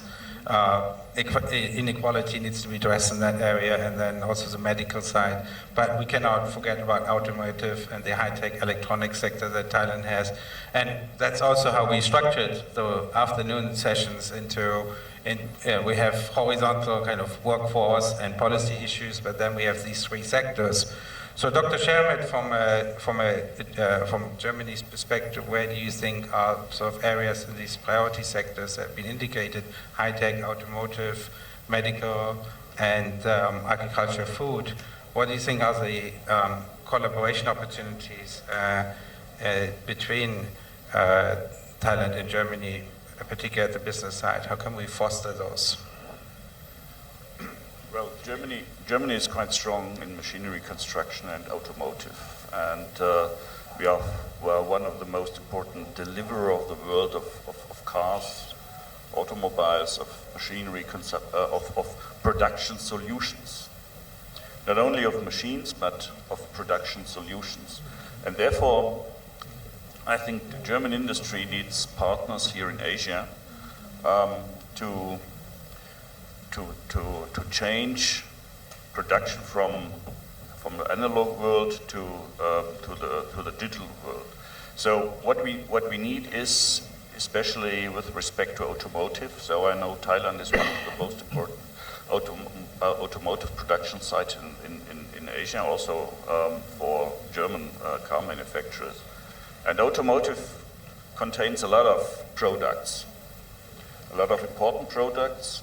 And what we need is, what German manufacturer needs are partners which are state-of-the-art producers, which delivers or develop new products together with the next level of the value-added chain. So what is important for an effective and efficient production is that the different parts of the value chain are related, interact together, and develop together new products. And this is what we need from Germany, and this is what is important that we need, especially in the manufacturing sector, in the electronic industry world. I know that Thailand is one of the most important deliverers for electronic parts for the car industry. When we had the flood here in Thailand, production of cars stopped all over the world because there is a specific part which for the Japanese car manufacturer, which is produced here in Thailand, and these industry-related parts are important for German manufacturers, I think. So because of the integrated value chains, and as we heard from Dr. Post and others, that this, you have not only the Industry 4.0 within the factory, but actually the whole value chain becoming more and more real-time integrated. So it's very much in Germany's interest to support Thai suppliers and business partners. And on the food side, we had a discussion yesterday about consumers in taking greater interest on where the food is coming from, enhanced standards. And do you wanted to add something? Yes. This is what one thing is very important. What you said. Industry 4.0 is mainly is also mainly the communication between machines, between enterprises, between companies, between sites. So if we talk about communication, we have to talk about a common language. So if there is, for example, a German manufacturer which is producing with Industry 4.0 tools, and he wants to add or wants to work with a Thai company. Both companies have to speak the same languages. The machines have to speak the same languages. The product and the machine have to talk with the same language. That we have an interactive communication and that the machines do understand. And therefore this is very important. Therefore these areas, the industrial area, is relatively important for Germany. And one last thing with respect to this, when we talk about communication and about languages, look at a situation where two machines are talking to each other with the language of Industry 4.0, but the worker who is standing in front of the machine is still thinking with Industry 3.0 and do not understand what's going on between the machines. So we have to train also the workers on Industry 4.0 that they can take part at these communications. Thank you for further elaboration. Doctor, I got some. This is not going to change, so might be. But Kun Jain, just skip the doctors. We don't need this. Okay, we're moving to first names even amongst Germans. Great. Right. So then it's not that you have been not mentioning some of the weaknesses, but it looked more like a stock taking of where the gaps are. But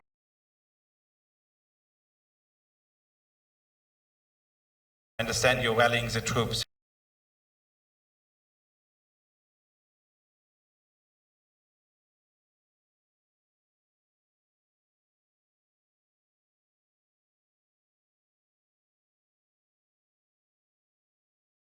In the workforce,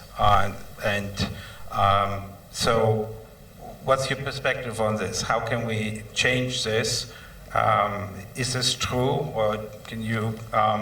Because I think we hear about R&D being still, it has increased, but still being low. Collaboration between companies and research and educational institute.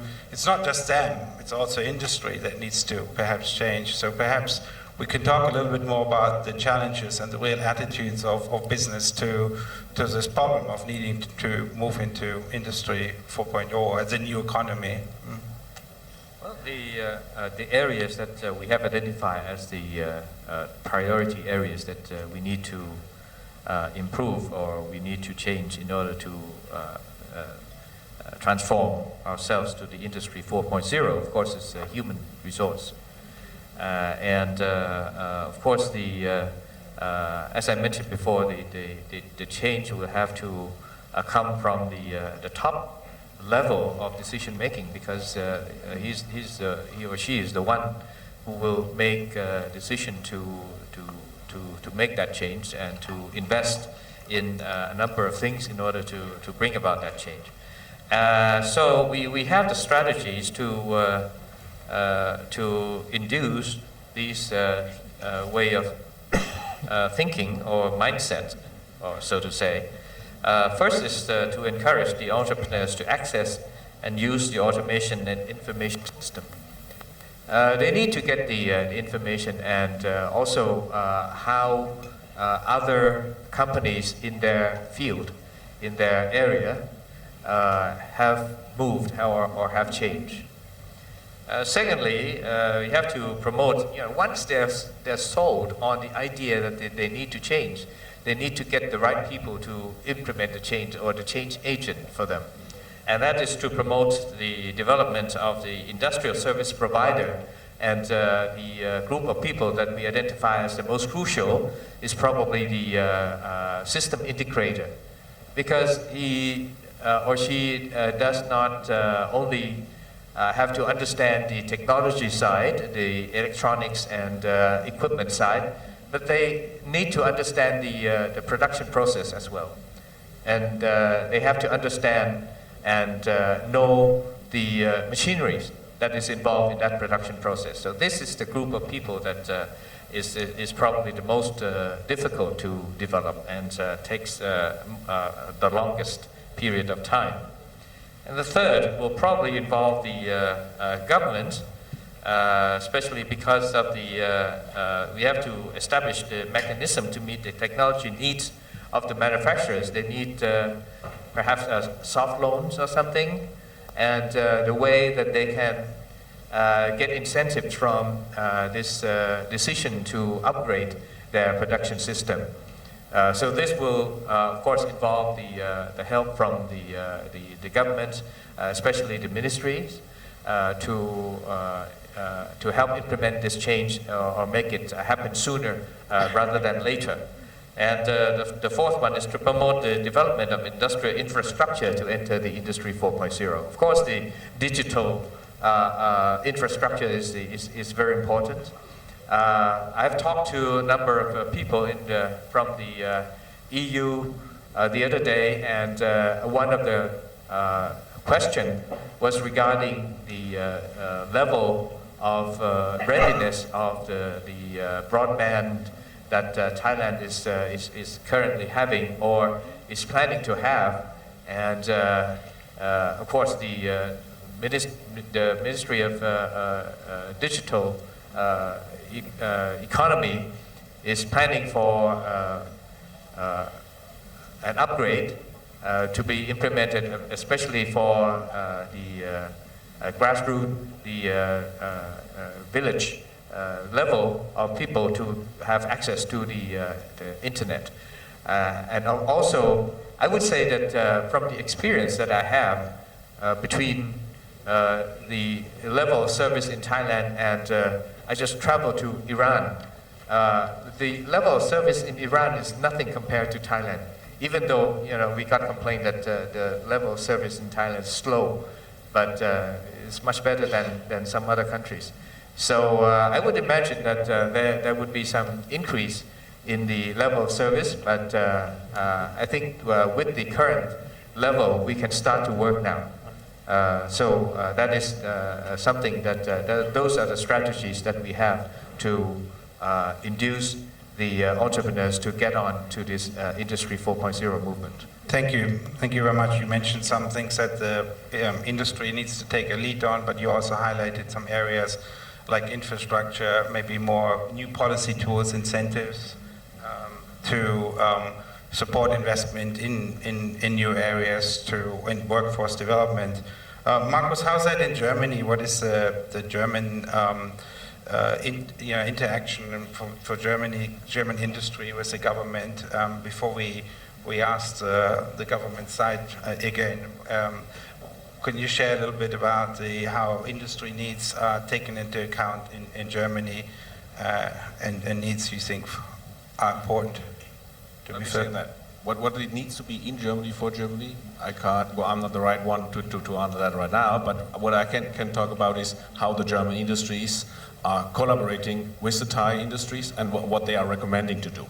I think one of the things what had been mentioned several times, and it's definitely, I would say, one of the key factors is skilled labor force.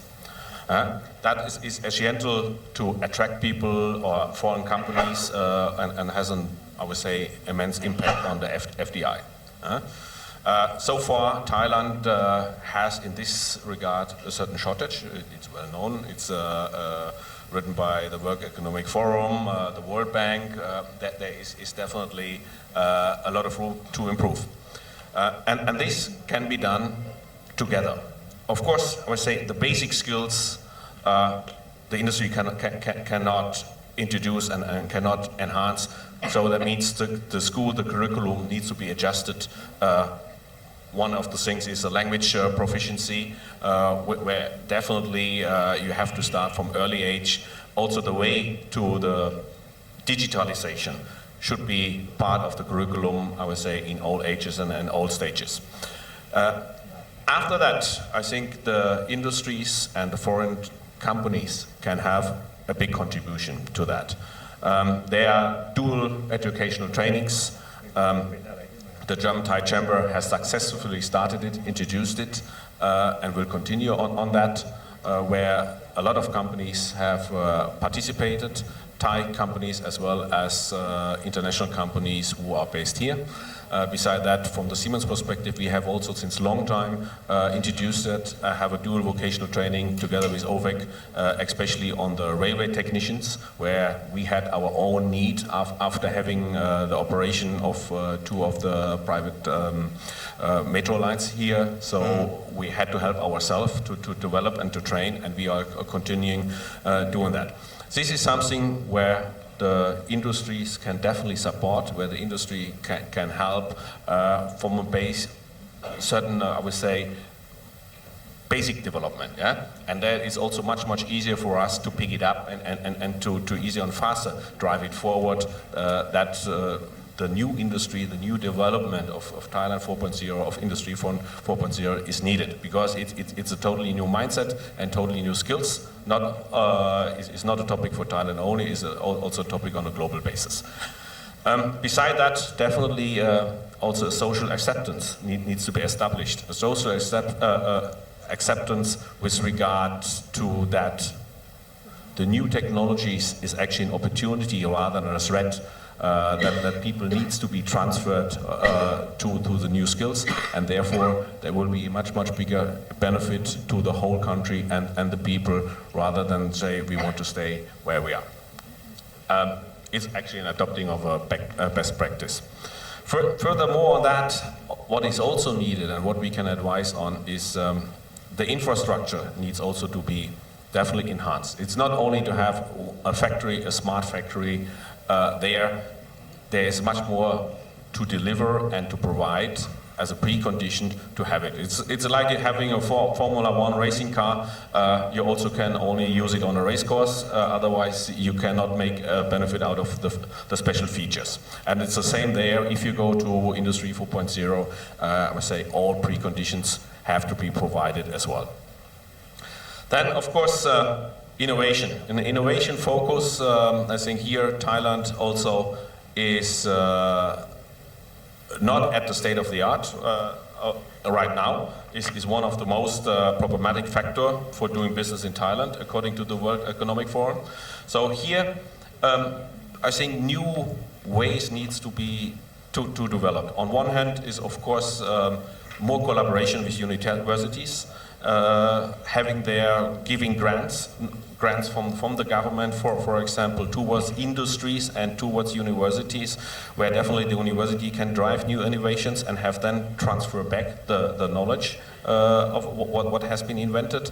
That is very important. Can I just interrupt you that on the innovation side, because you know, we had a lot of discussions in the preparation yesterday about university industry collaboration, and I know you're now based in Thailand, but from being also part of a German company, and so how do you see in Germany that is being encouraged to happen, and what could Thailand learn from that? So from the German perspective, cooperation between universities, companies and research centers? I think in Germany we have a lot of collaboration with universities, and most of the companies are very close to universities, because this is definitely the backbone on new innovations, on technologies, also to share, I would say, projects together. For example, as Siemens, we have even exchange programs. One of our key person in the central technology department is a no, actually, he's still, I would say, he's a professor from WTH Aachen, which is on, how you say it, not a resting or whatever mode, and he's already 5 years with Siemens in a leading position, and this is something as an example how in Germany is a common development between industries and institutions where we both, I would say, combine our strengths to drive the business and related country ahead and to be a state of the art. Thank you. I know you've got a few more points, but maybe we can come back to them in future. Martin, Yes, Doctor. Add a little bit on that. Well, education is obviously something that we need to make quite a lot of changes, and it's just happened that these days universities are struggling to get students, to get new students, and well, previously it's quite the opposite. Instead of I don't know.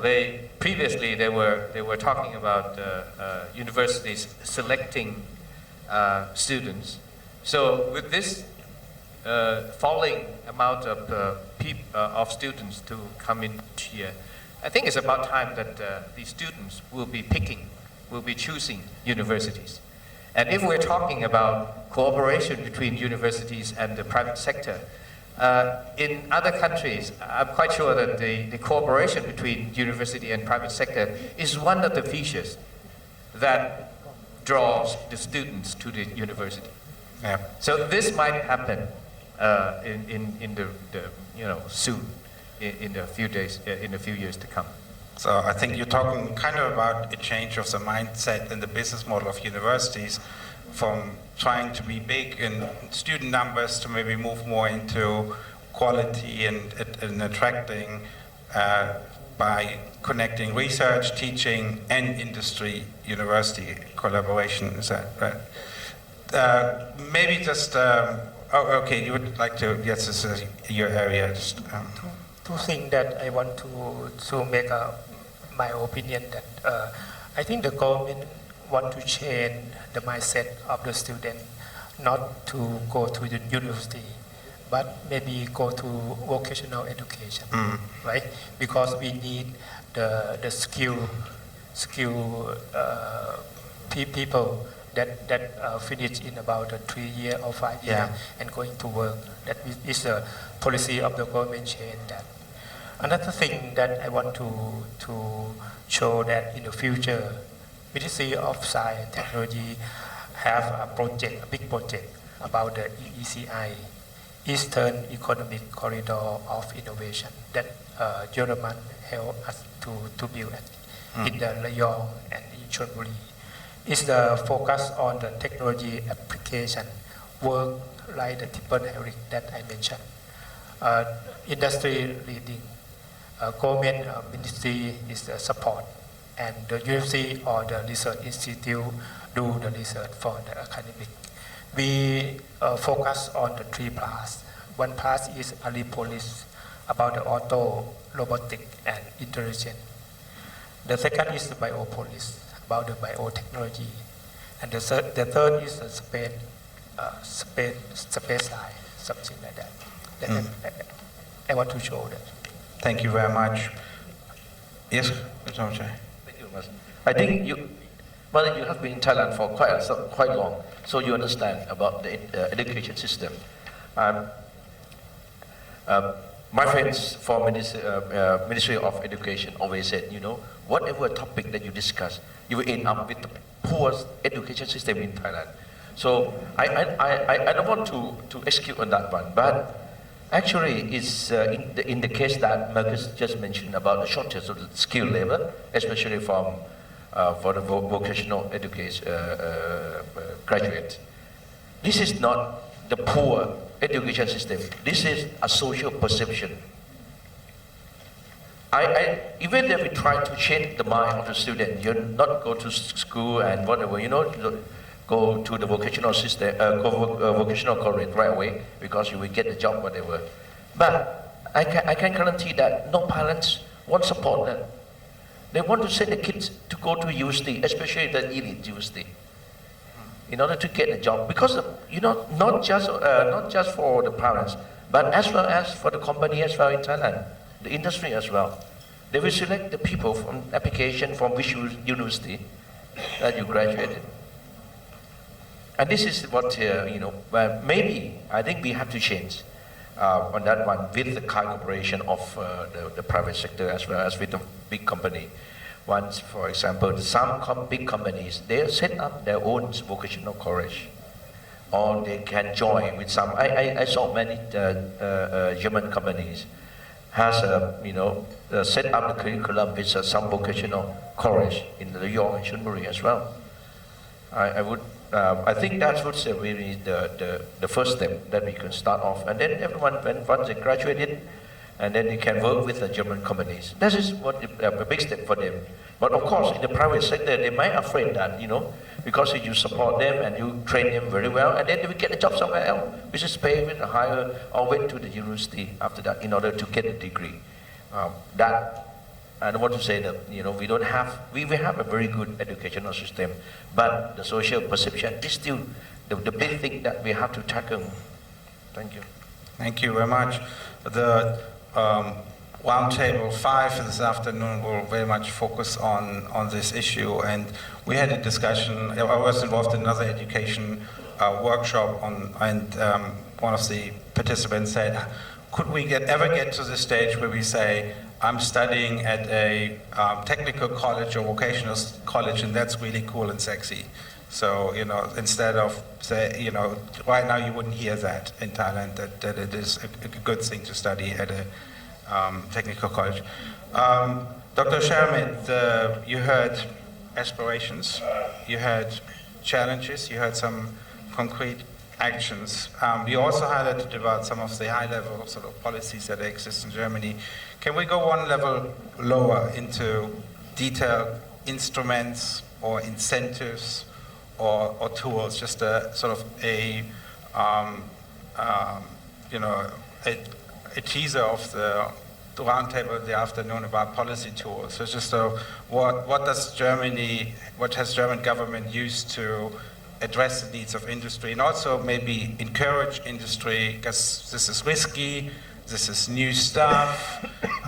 So how can you encourage industry to move into this direction and carry them with you? Some incentives and policy tools that you haven't mentioned yet. Well, first of all, the structural change, which is combined with Industry 4.0, has to be tackled by industry itself. A bit closer. But as you said, what can the government do to accompany the private sector on this structural change? And then we have, first of all, to look at the challenges which are combined with this structural change. The toolbox what we have is, first of all, to establish a dialogue with the enterprise sector, with the companies. What are the problems do you have? Which needs do you have? This is, first of all, first tool in this to tackle this structural change. And then we have to moderate the process of this structural change. For example, what is really successful in Germany is that experts from companies are working together on potential solutions for Industry 4.0 challenges. So companies are working together. Companies usually have very deeply in their genetic system competition, not cooperation. So usually companies compete and do not cooperate. But in the situation of dramatical, substantial structural change, it is, or there are times of competition, this is the usual way, and in the times of substantial structural change, there are also times of cooperation. And this is another toolbox of moderating this cooperation between enterprises. Because it's not usual, you have to have some specific rules for these cooperation. And this is, I think, very, very important. The company sector has to find solutions for Industry 4.0, and we have to moderate this process. And combined with this moderation process and with the dialogue we have initiated with the platform Industry 4.0 is to listen to the companies and to adjust the legal framework to the new digital world. So one of my examples I'm talking about when I'm talking about the challenge for the government is we are talking about Industry 4.0, but we still have Law 3.0. So what we have to do is to transform the legal framework from the analog to the digital world. And this is also one of our toolboxes what the government has. To look very closely how are the laws and how is the legal framework, and does it really match to the new digital world, where we have to adjust the digital world. And then lastly, there are two second points. If we talk about Industry 4.0, we mainly talk about communication between machines, between products and machines, between companies, between countries or companies and plants in different companies. And if we talk about communication, we have to talk about infrastructure to communicate, which is telecommunication infrastructure. We have to build up the communication infrastructure. This is another part of the toolbox to build up a telecommunications infrastructure which is safe. Safety is one of the most important. Safety is one of the most important thing if machines are communicating. And the last thing, which we already talked about, if we do not take the labor force with us, we will lose the whole process. So we have to qualify the workforce, and we have to take the workforce on board to manage this structural change. And therefore, this is also an area where the government can play an important role. Thank you. Quick follow-on question to you on this. Across the different sectors, is German industry behind supporting on board with Industry 4.0, or are there some reluctance, and also if there is any reluctance, because maybe it's risky and new, it's a kind of innovation investment, is soft loans enough, or do there need to be grants? Are there any other incentives available to SMEs in particular to go ahead and take this risk in investing in new things? What sort of so industry support behind Industry 4.0, and also other kind of incentives? Is tax the right way, or other grants? Yes, thank you very much for this question. It's right.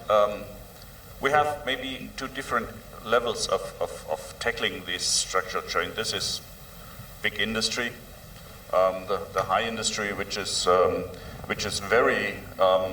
much more behind the structural change, and we have the SMEs, which don't have potentially the workforce to manage the structural change, which potentially do not have the capital to finance this structural change. So one very important thing is to support the SMEs in their way to adjust to Industry 4.0. I think nobody of the government does not need to support Siemens in their way to Industry 4.0.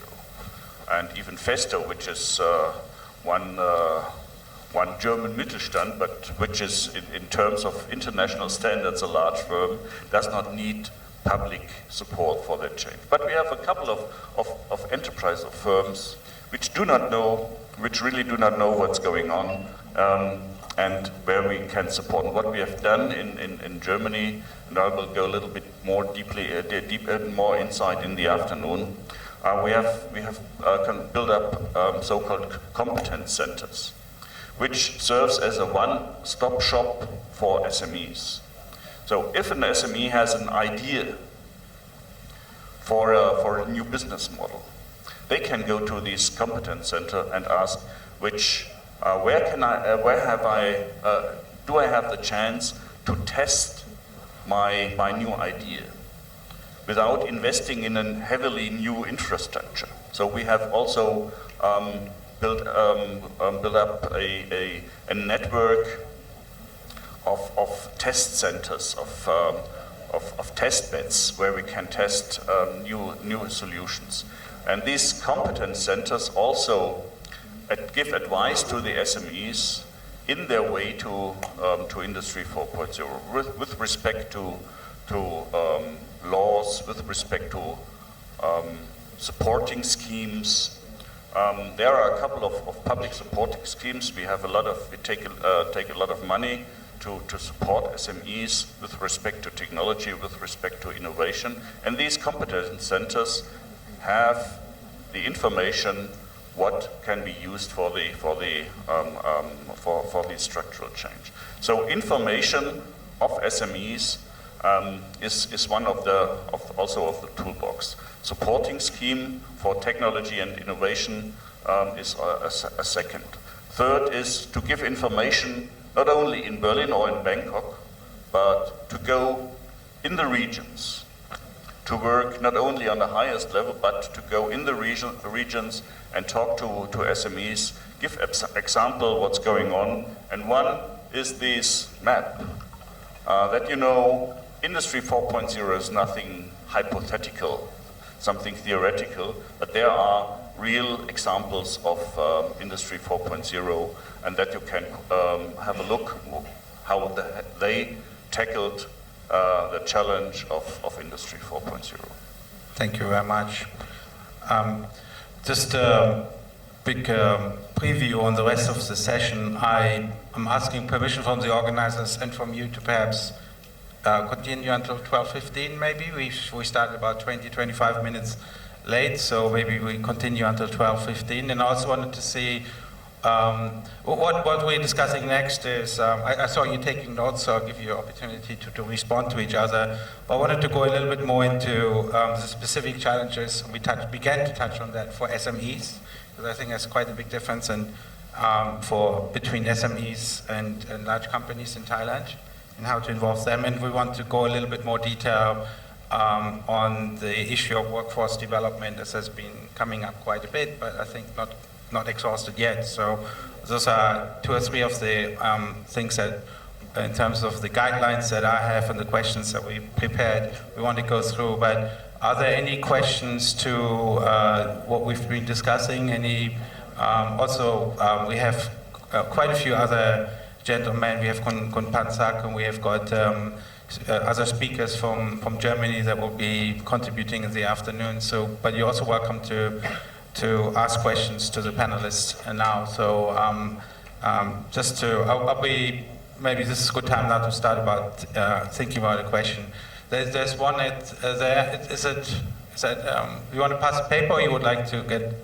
Okay, send a paper to me, and then I will integrate it into our discussion. Can somebody pick up the รับกระดาษหน่อยนะครับที่ตรงนี้ So thank you. So let's move on now, and I will see what the question is about. Markus, I interrupted you earlier on. You were having a few more thoughts on how German industry can contribute, and foreign direct investment can contribute. If you and we had another. Is there something else that I didn't give you a chance yet? I would say that was where the major points, and of course one of the final one is collaboration. It's collaboration, setting up maybe joint ventures, which is not so common these days. And of course also make international companies more confident, maybe here and there on the the legal framework needs also be some adjustments, also that the foreign ones feel more comfortable how to develop and also how is the managing or influencing role into setting up joint ventures.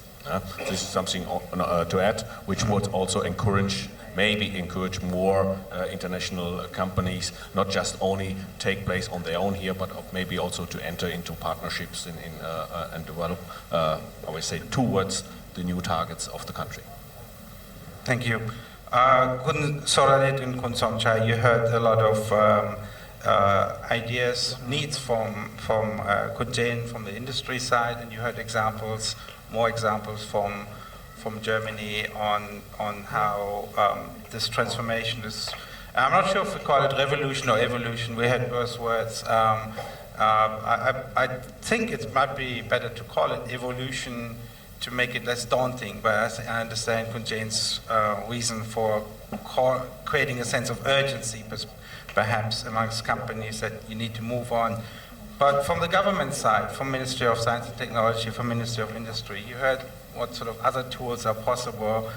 You, Kun Somchai, you briefly mentioned about the Industry Transformation Center and other initiatives. I know that Ministry of Science and Technology has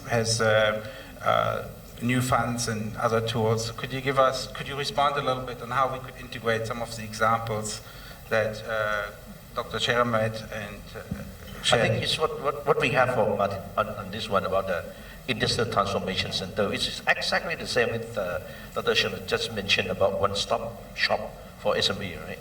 For the SME, want to go, we use the word Industrial Transformation Center because we want to transform the idea of the SME. Once they have the idea, they walk in, and if we provide them for the advice, whatever, about all kind of aspects, about the business models, about the reality of the business opportunities, including what the laboratory that they want to test, and including we also provide them some infrastructures like machines, whatever, maybe 3D printers for them to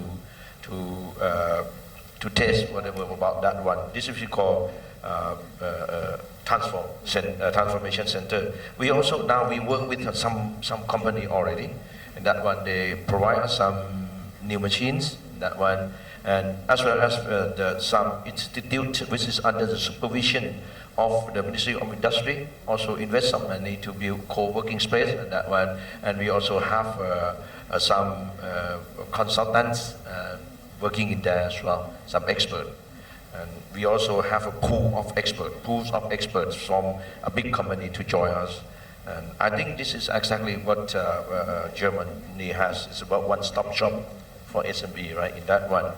So I think it's, I will discuss with Marcus again on this one. It will be great if the GCC can provide us some consultants and as well as with collaborations on setting up ITC in this one. When is the ITC expected to be opened? Actually, it is operating already, but with some maybe some machine has been installed already and established as well, and some they can, some SMEs can walk in and talk to us and talk to the officials in that one. So, but we are looking forward to work with more company who has the potentials and capable to provide us some kind of digital technologies knowledge on putting in the production process. And that one, I think German companies who has a well-established talent can provide us on that kind of what we need. That one. Okay, thank you. Dr. Saranit, from the Ministry of Science and Technology, we heard about some additional tools, incentives, grants in Germany. Can you share with us what you think might be still missing and how this gap could be filled in Thailand for policy tools? For policy tools? Yes, policy tools and incentives that Germany has, that we heard examples, and which you think could be perhaps included in Thailand, and Thailand could learn from or transfer from Germany. I think it's very happy to learn from Germany, and is more than happy that you can provide the training program and the how to or the toolbox of the Germany to help our agency to work with the industry. Yeah. And I would like to ask about the SME that Ministry of Science and Technology Yes, please. That would be good. Yeah. have done is many almost agency under Ministry of Science and Technology in Thailand that such as NASDA, TISTER, DSS and NIM that do it with the SME. We have a program for SME like the innovative coupon, upgrade or top STI coupon to help the SME, and we have a financial support too, and we have a standard certification that many agencies that do for the SME, and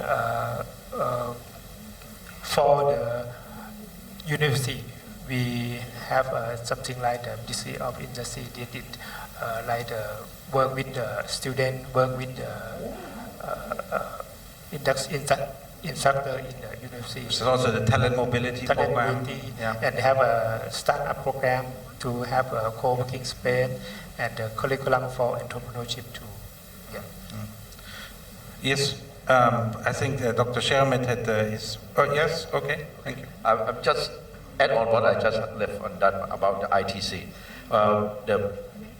The SME Development Banks also set up what they call the soft loan, which is a low interest rate, so-called the SME transformation loans for those SME who join in this project on the ITC as well. Thank you. Let me just, Dr. Sherman, before I give you the chance, we have a question on cybersecurity. So after Dr. Sherman, I think you wanted to add something. Maybe you can take a quick comment on. I explained the question a little bit more in a minute, but Dr. Sherman, you had another add-on comment to our discussion that we're just having. Yes, what we, for example, did in Germany, we have a couple of programs for innovation, usually used for innovation of new products. So if I have an idea, an SME has an idea, and it wants to develop a new product, it can apply for a public grant. For example, this Central Innovation Program that we have in Germany. It's technical neutral, and firms can themselves decide in which direction do they want to go and so on. What we did in the last 2 years, that we established a couple of programs especially designed for adjusting the production process. So not for innovation of products, but for innovation of the production process. So to adjust from Industry 3.0 to 4.0, to develop new sensors, to develop new production process. For example, we have a program for the aviation industry, which is the Aviation Research and Innovation Program. And therefore we have a special part which is especially designed to develop new 4.0 innovation and production improvement might be higher. Is this a tool or any other thoughts on how we can get Thai SMEs to be more part of this? Well, thank you. It's a very good question, and according to our movement in the what we call the Pacharat, the two categories. One is the one that has connection with the large companies. For example, the supply chain for large companies, the parts and auto parts manufacturing who works for automobile assemblers, or supply chains to the mega stores, the convenience stores. Those, it seems to be doing quite okay, because they of course they would have to be definitely help these last group of SMEs. They would have a way to learn and to realize what kind of things that they have to do to improve their operations. And of course, last year we were just introducing them to different, I think more than 100 units, agencies of the government who has programs to help the SMEs, private and also public sector, government sector. This year, as Permanent Secretary of Industry had already mentioned, we have some funds to help them as well. And this would be extremely helpful because some SMEs would be able to realize their dreams or their ideas to improve their operations. And the thing is, we have to look at these programs, look at these applicants very carefully to make sure that they have potentials. This is the only concern that we have, and we, as you know, if they have potentials, it would be like a dream come true for them, and also it would be a solution to the country. Because I think the question means, are we focusing really on the visible companies that are providing, you know, automotive? I think this is, if we take a look at the BOI scheme, and you will see that once they say the target industry, they're specifically for the company in manufacturing in that particular products. When you say automotive, it doesn't mean that all automotive industry. The food industry, for example, if we don't upgrade the whole supply chain, then what's coming out at the factory and retailer? It will come automatically, right? If you're talking about the trains, if the heads of the trains moving, and then if you throw pull up all the whole trains, you know, moving forward. So that's why we think that if we provide some incentive, make them be a bit stronger, more competitive, and then they will improve all the whole supply chain automatically anyway. I think it also means that the relevant parts, the important parts. If we're talking about the electric vehicle, of course the battery must be part of it. It must also receive more or less the same incentive as assembling the car at the end of the production line. So it depends on how relevant that part is and how specific that part is, particularly for that particular industry. Mm. Yes. So the S-curve is focusing a bit on the champions and then raising the whole, pulling everybody along, or those that can and should. Well, for example, the S-curve, they also talk about the digital economy. Yeah. How do you define that digital economy? It covers a whole vast area of industry. So I'm quite sure that they meant anything that's essential and relevant to that particular S-curve industry or target industry that they talked about. The strategy for development, if you take the whole relevant segments, this is related to the particular S-curve industry. But for the investment incentives, we provide in particular products. Okay, so I think that we heard about different programs, so there's definitely maybe another program that focuses more on capacity development of SMEs and technology transfer. The S-curve is trying to develop more on the champion side and focusing on new products and services. Thank you.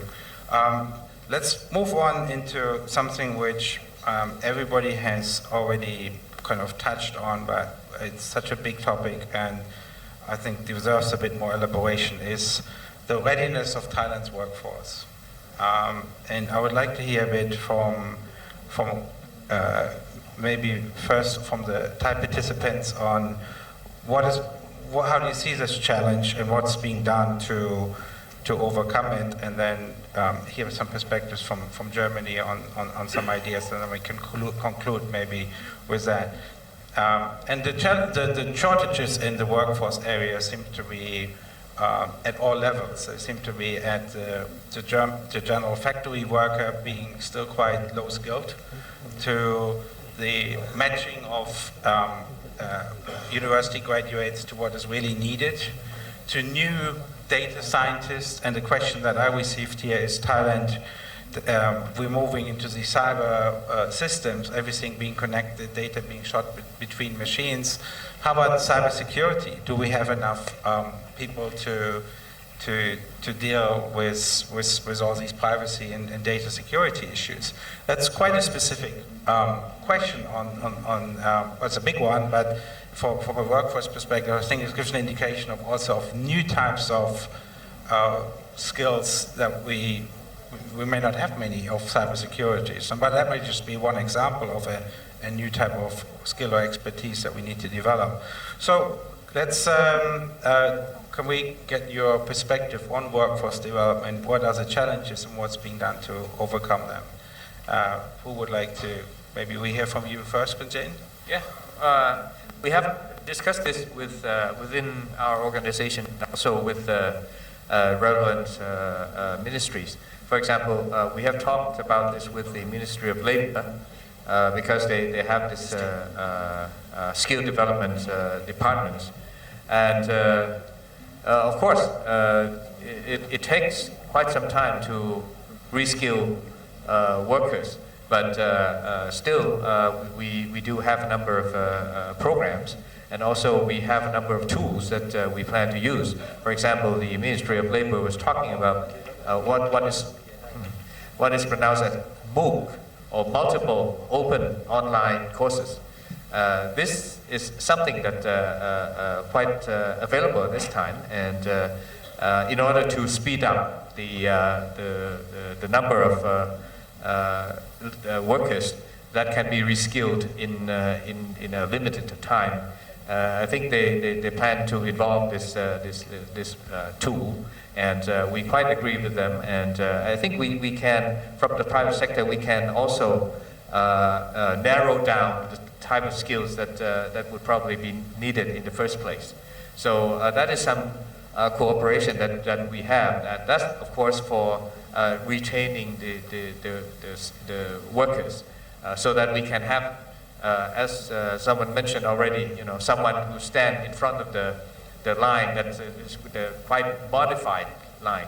Previously, they may have to use their hands to work, but now most of the time they need the concentration on what information is being given from the machineries. So that is something that we are planning to do, and at the same time we also talk with universities. Like there are cooperations between the automotive club and the automotive parts club with the KMUTT, to create a program that concentrates on the manufacturing of automotive parts as a bachelor degree program in the universities. So these we are working towards improving the workers' qualifications in both levels as workers and also in the engineering level. Thank you very much. Dr. Soranit, we've talked about a few initiatives for workforce development, but perhaps you have some additional detail. I'm quite interested in this issue about vocational training and also matching university, aligning them more with real industry needs. But feel free to share.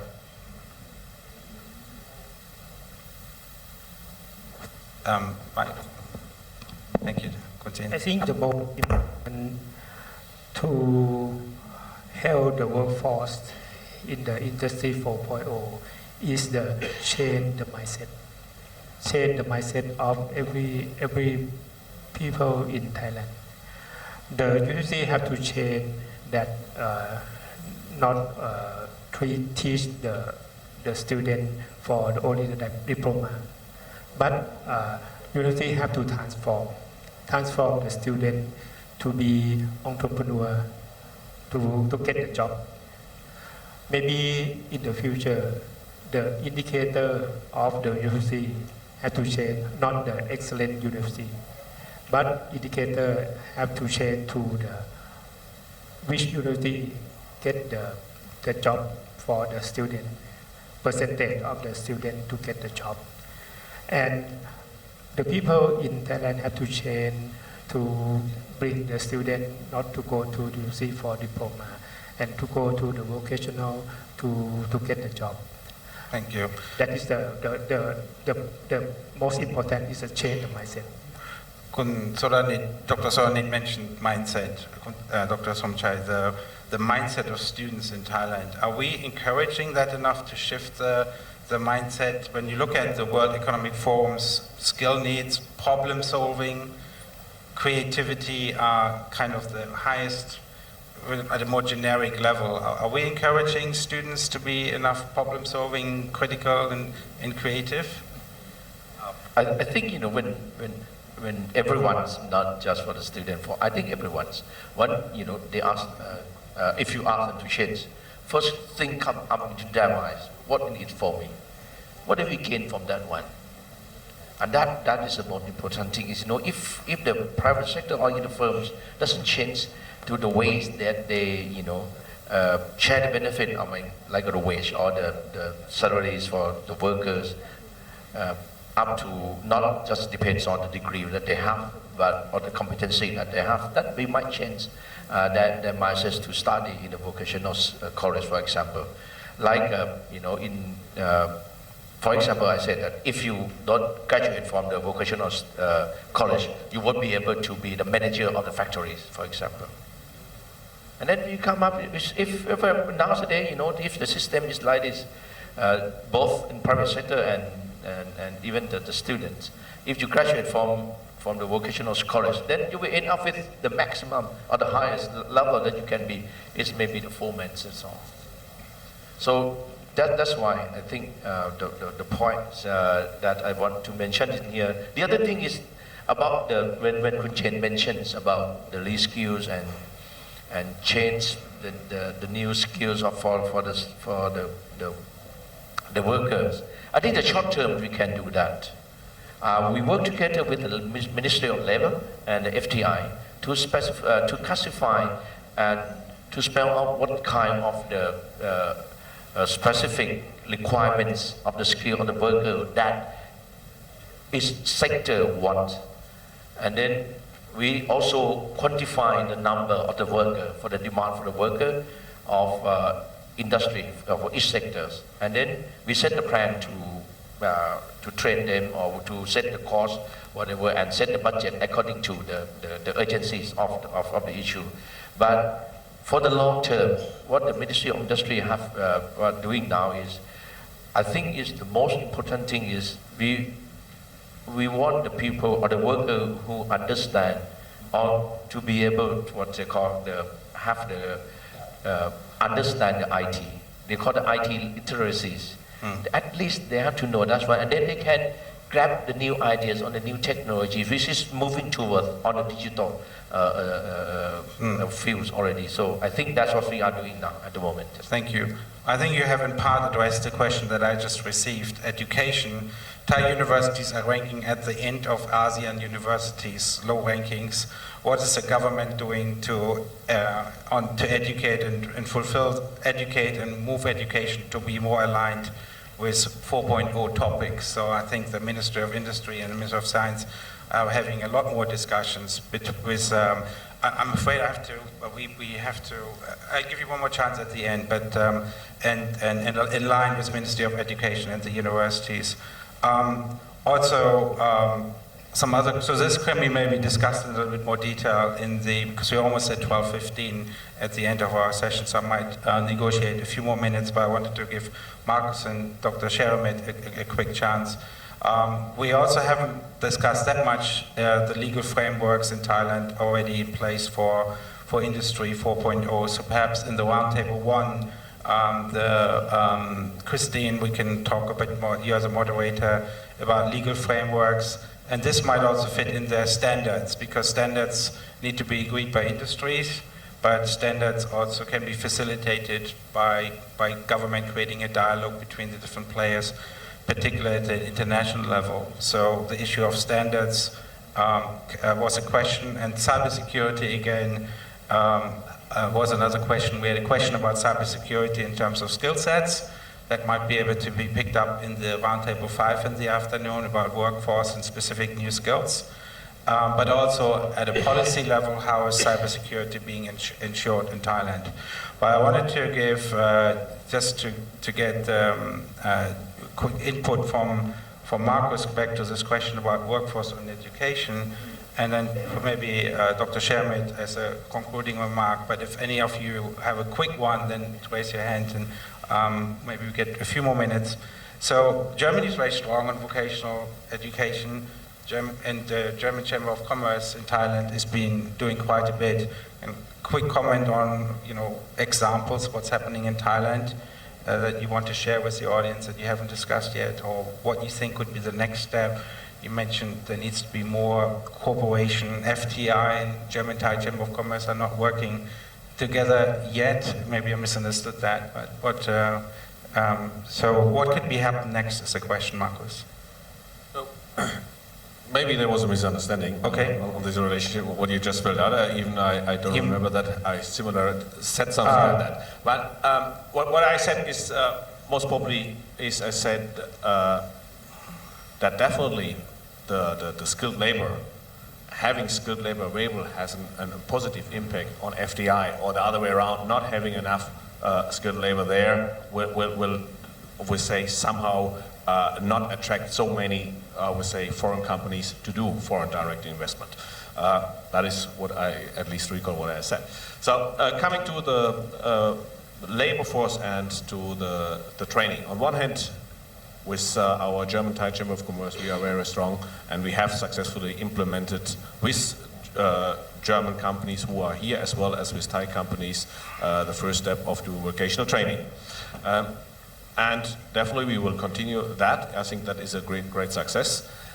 What makes it necessary, and it was also mentioned here before, is definitely maybe the whole industry needs to be encouraged to have also classifying of labors, and therefore also the salary system has to be adjusted accordingly.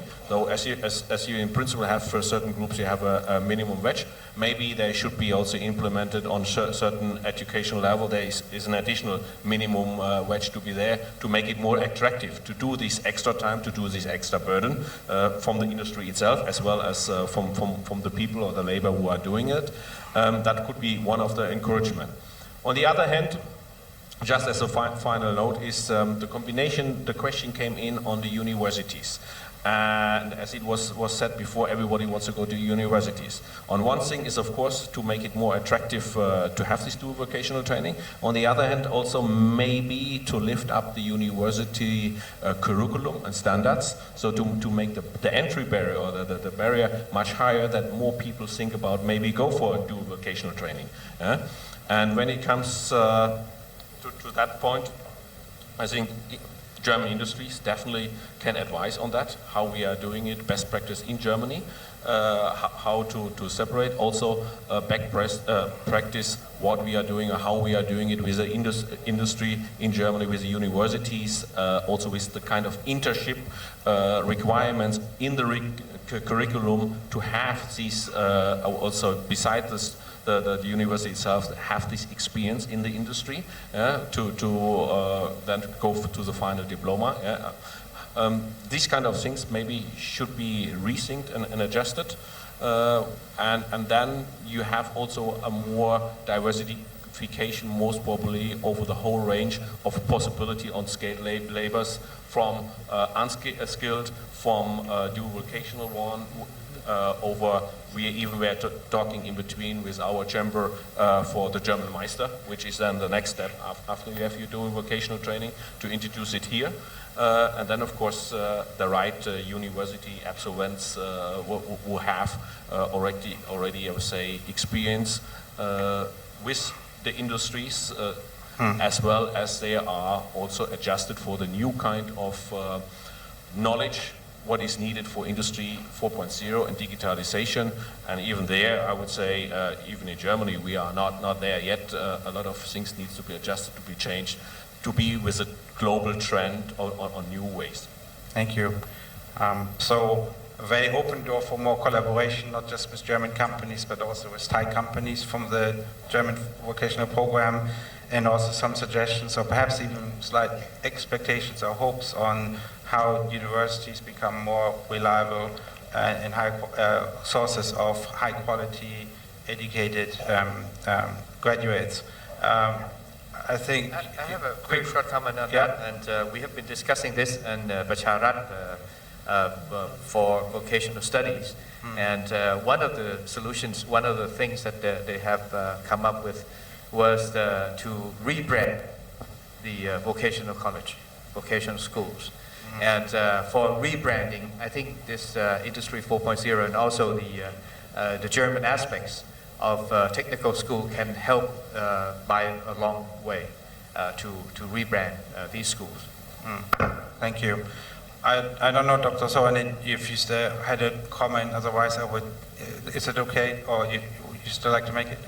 Then I would like to invite Dr. Shermit to, he's traveled the furthest away from all the way from Germany, so perhaps the concluding input from you about how German policies support private sector workforce development would be one point maybe. There's also a question from the audience, and I apologize we haven't been able to pick up on all the points, but I will pass on all the questions also again to the moderators in the afternoon session so that there's another opportunity to respond to your written questions. So we'll have a chat with the moderators. And the question, I'm not sure if it fits in now, is the Industry 4.0 is also part of a broader high-tech strategy in Germany. Is it, and how does it connect to Germany's high-tech strategy? But perhaps that's too long now, but as we are focusing on the workforce. But that was one of the additional questions. If you find an elegant way to address it, otherwise we'll maybe take it in the round table. So workforce development from Germany and broader strategy on how Industry 4.0 fits in. Well, thank you very much. Before I start with answering this question, give me a chance to say thank you for the invitation. Well, it's true, I traveled a long way, but I'm very happy to come here. As Mr. Post said this morning, I like the country, I like people, and I'm very proud to join this conference here today. And with respect to education and workforce issues, we talked a lot on vocational training system in Germany, but I want to stress one specific point of the German system. I think one specificity of the German system is that it provides solution-finding capabilities and not just knowledge. I think this is a very important point with respect to the vocational training system. If you have structural change and if you have evolution or revolution of production systems, you have to think with outside the box, and therefore you need solution-finding capabilities and not just knowledge. So this is a key for digitized manufacturing. A second point is we need to understand that education does not last forever. So we do just have to talk on the education system, on students or vocational training. We need that people continue learning.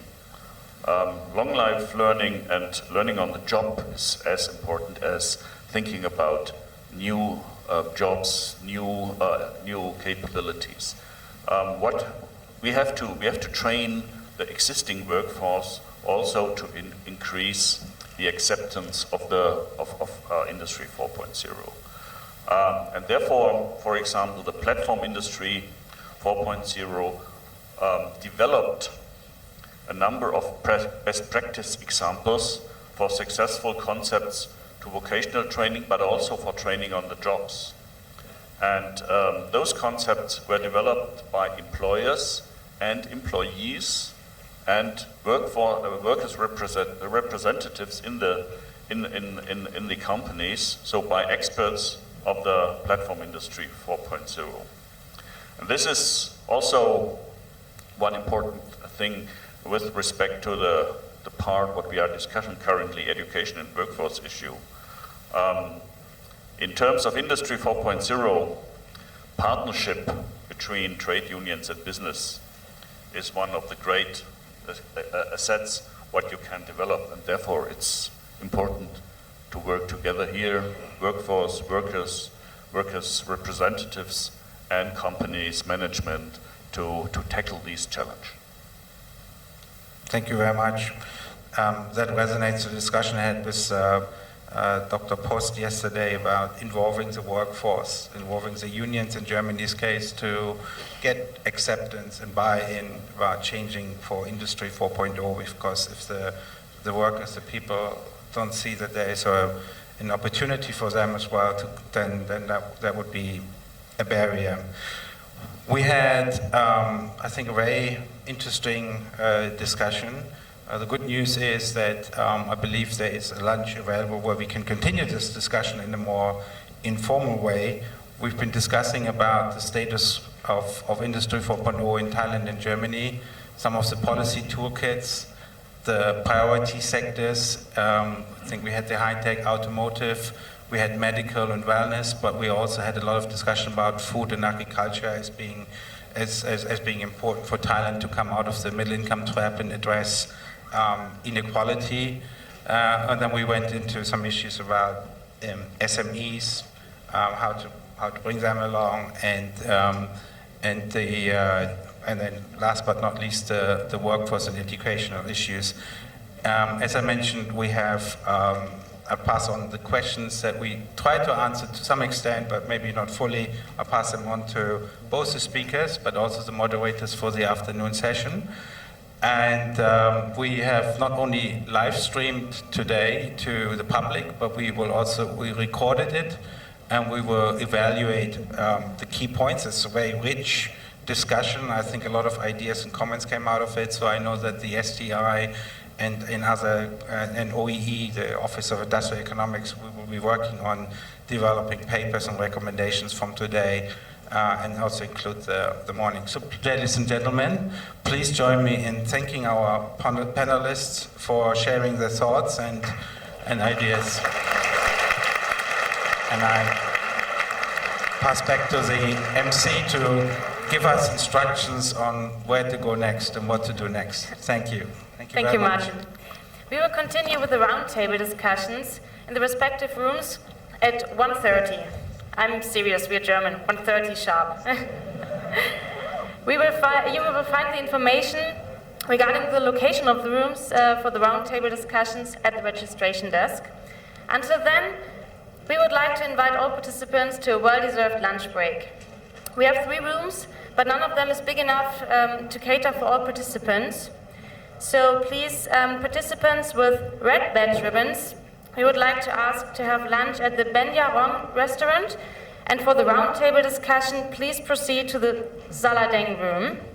Participants with orange badge ribbons, we would like to ask to have lunch at Tiangdong restaurant, and for the roundtable discussion,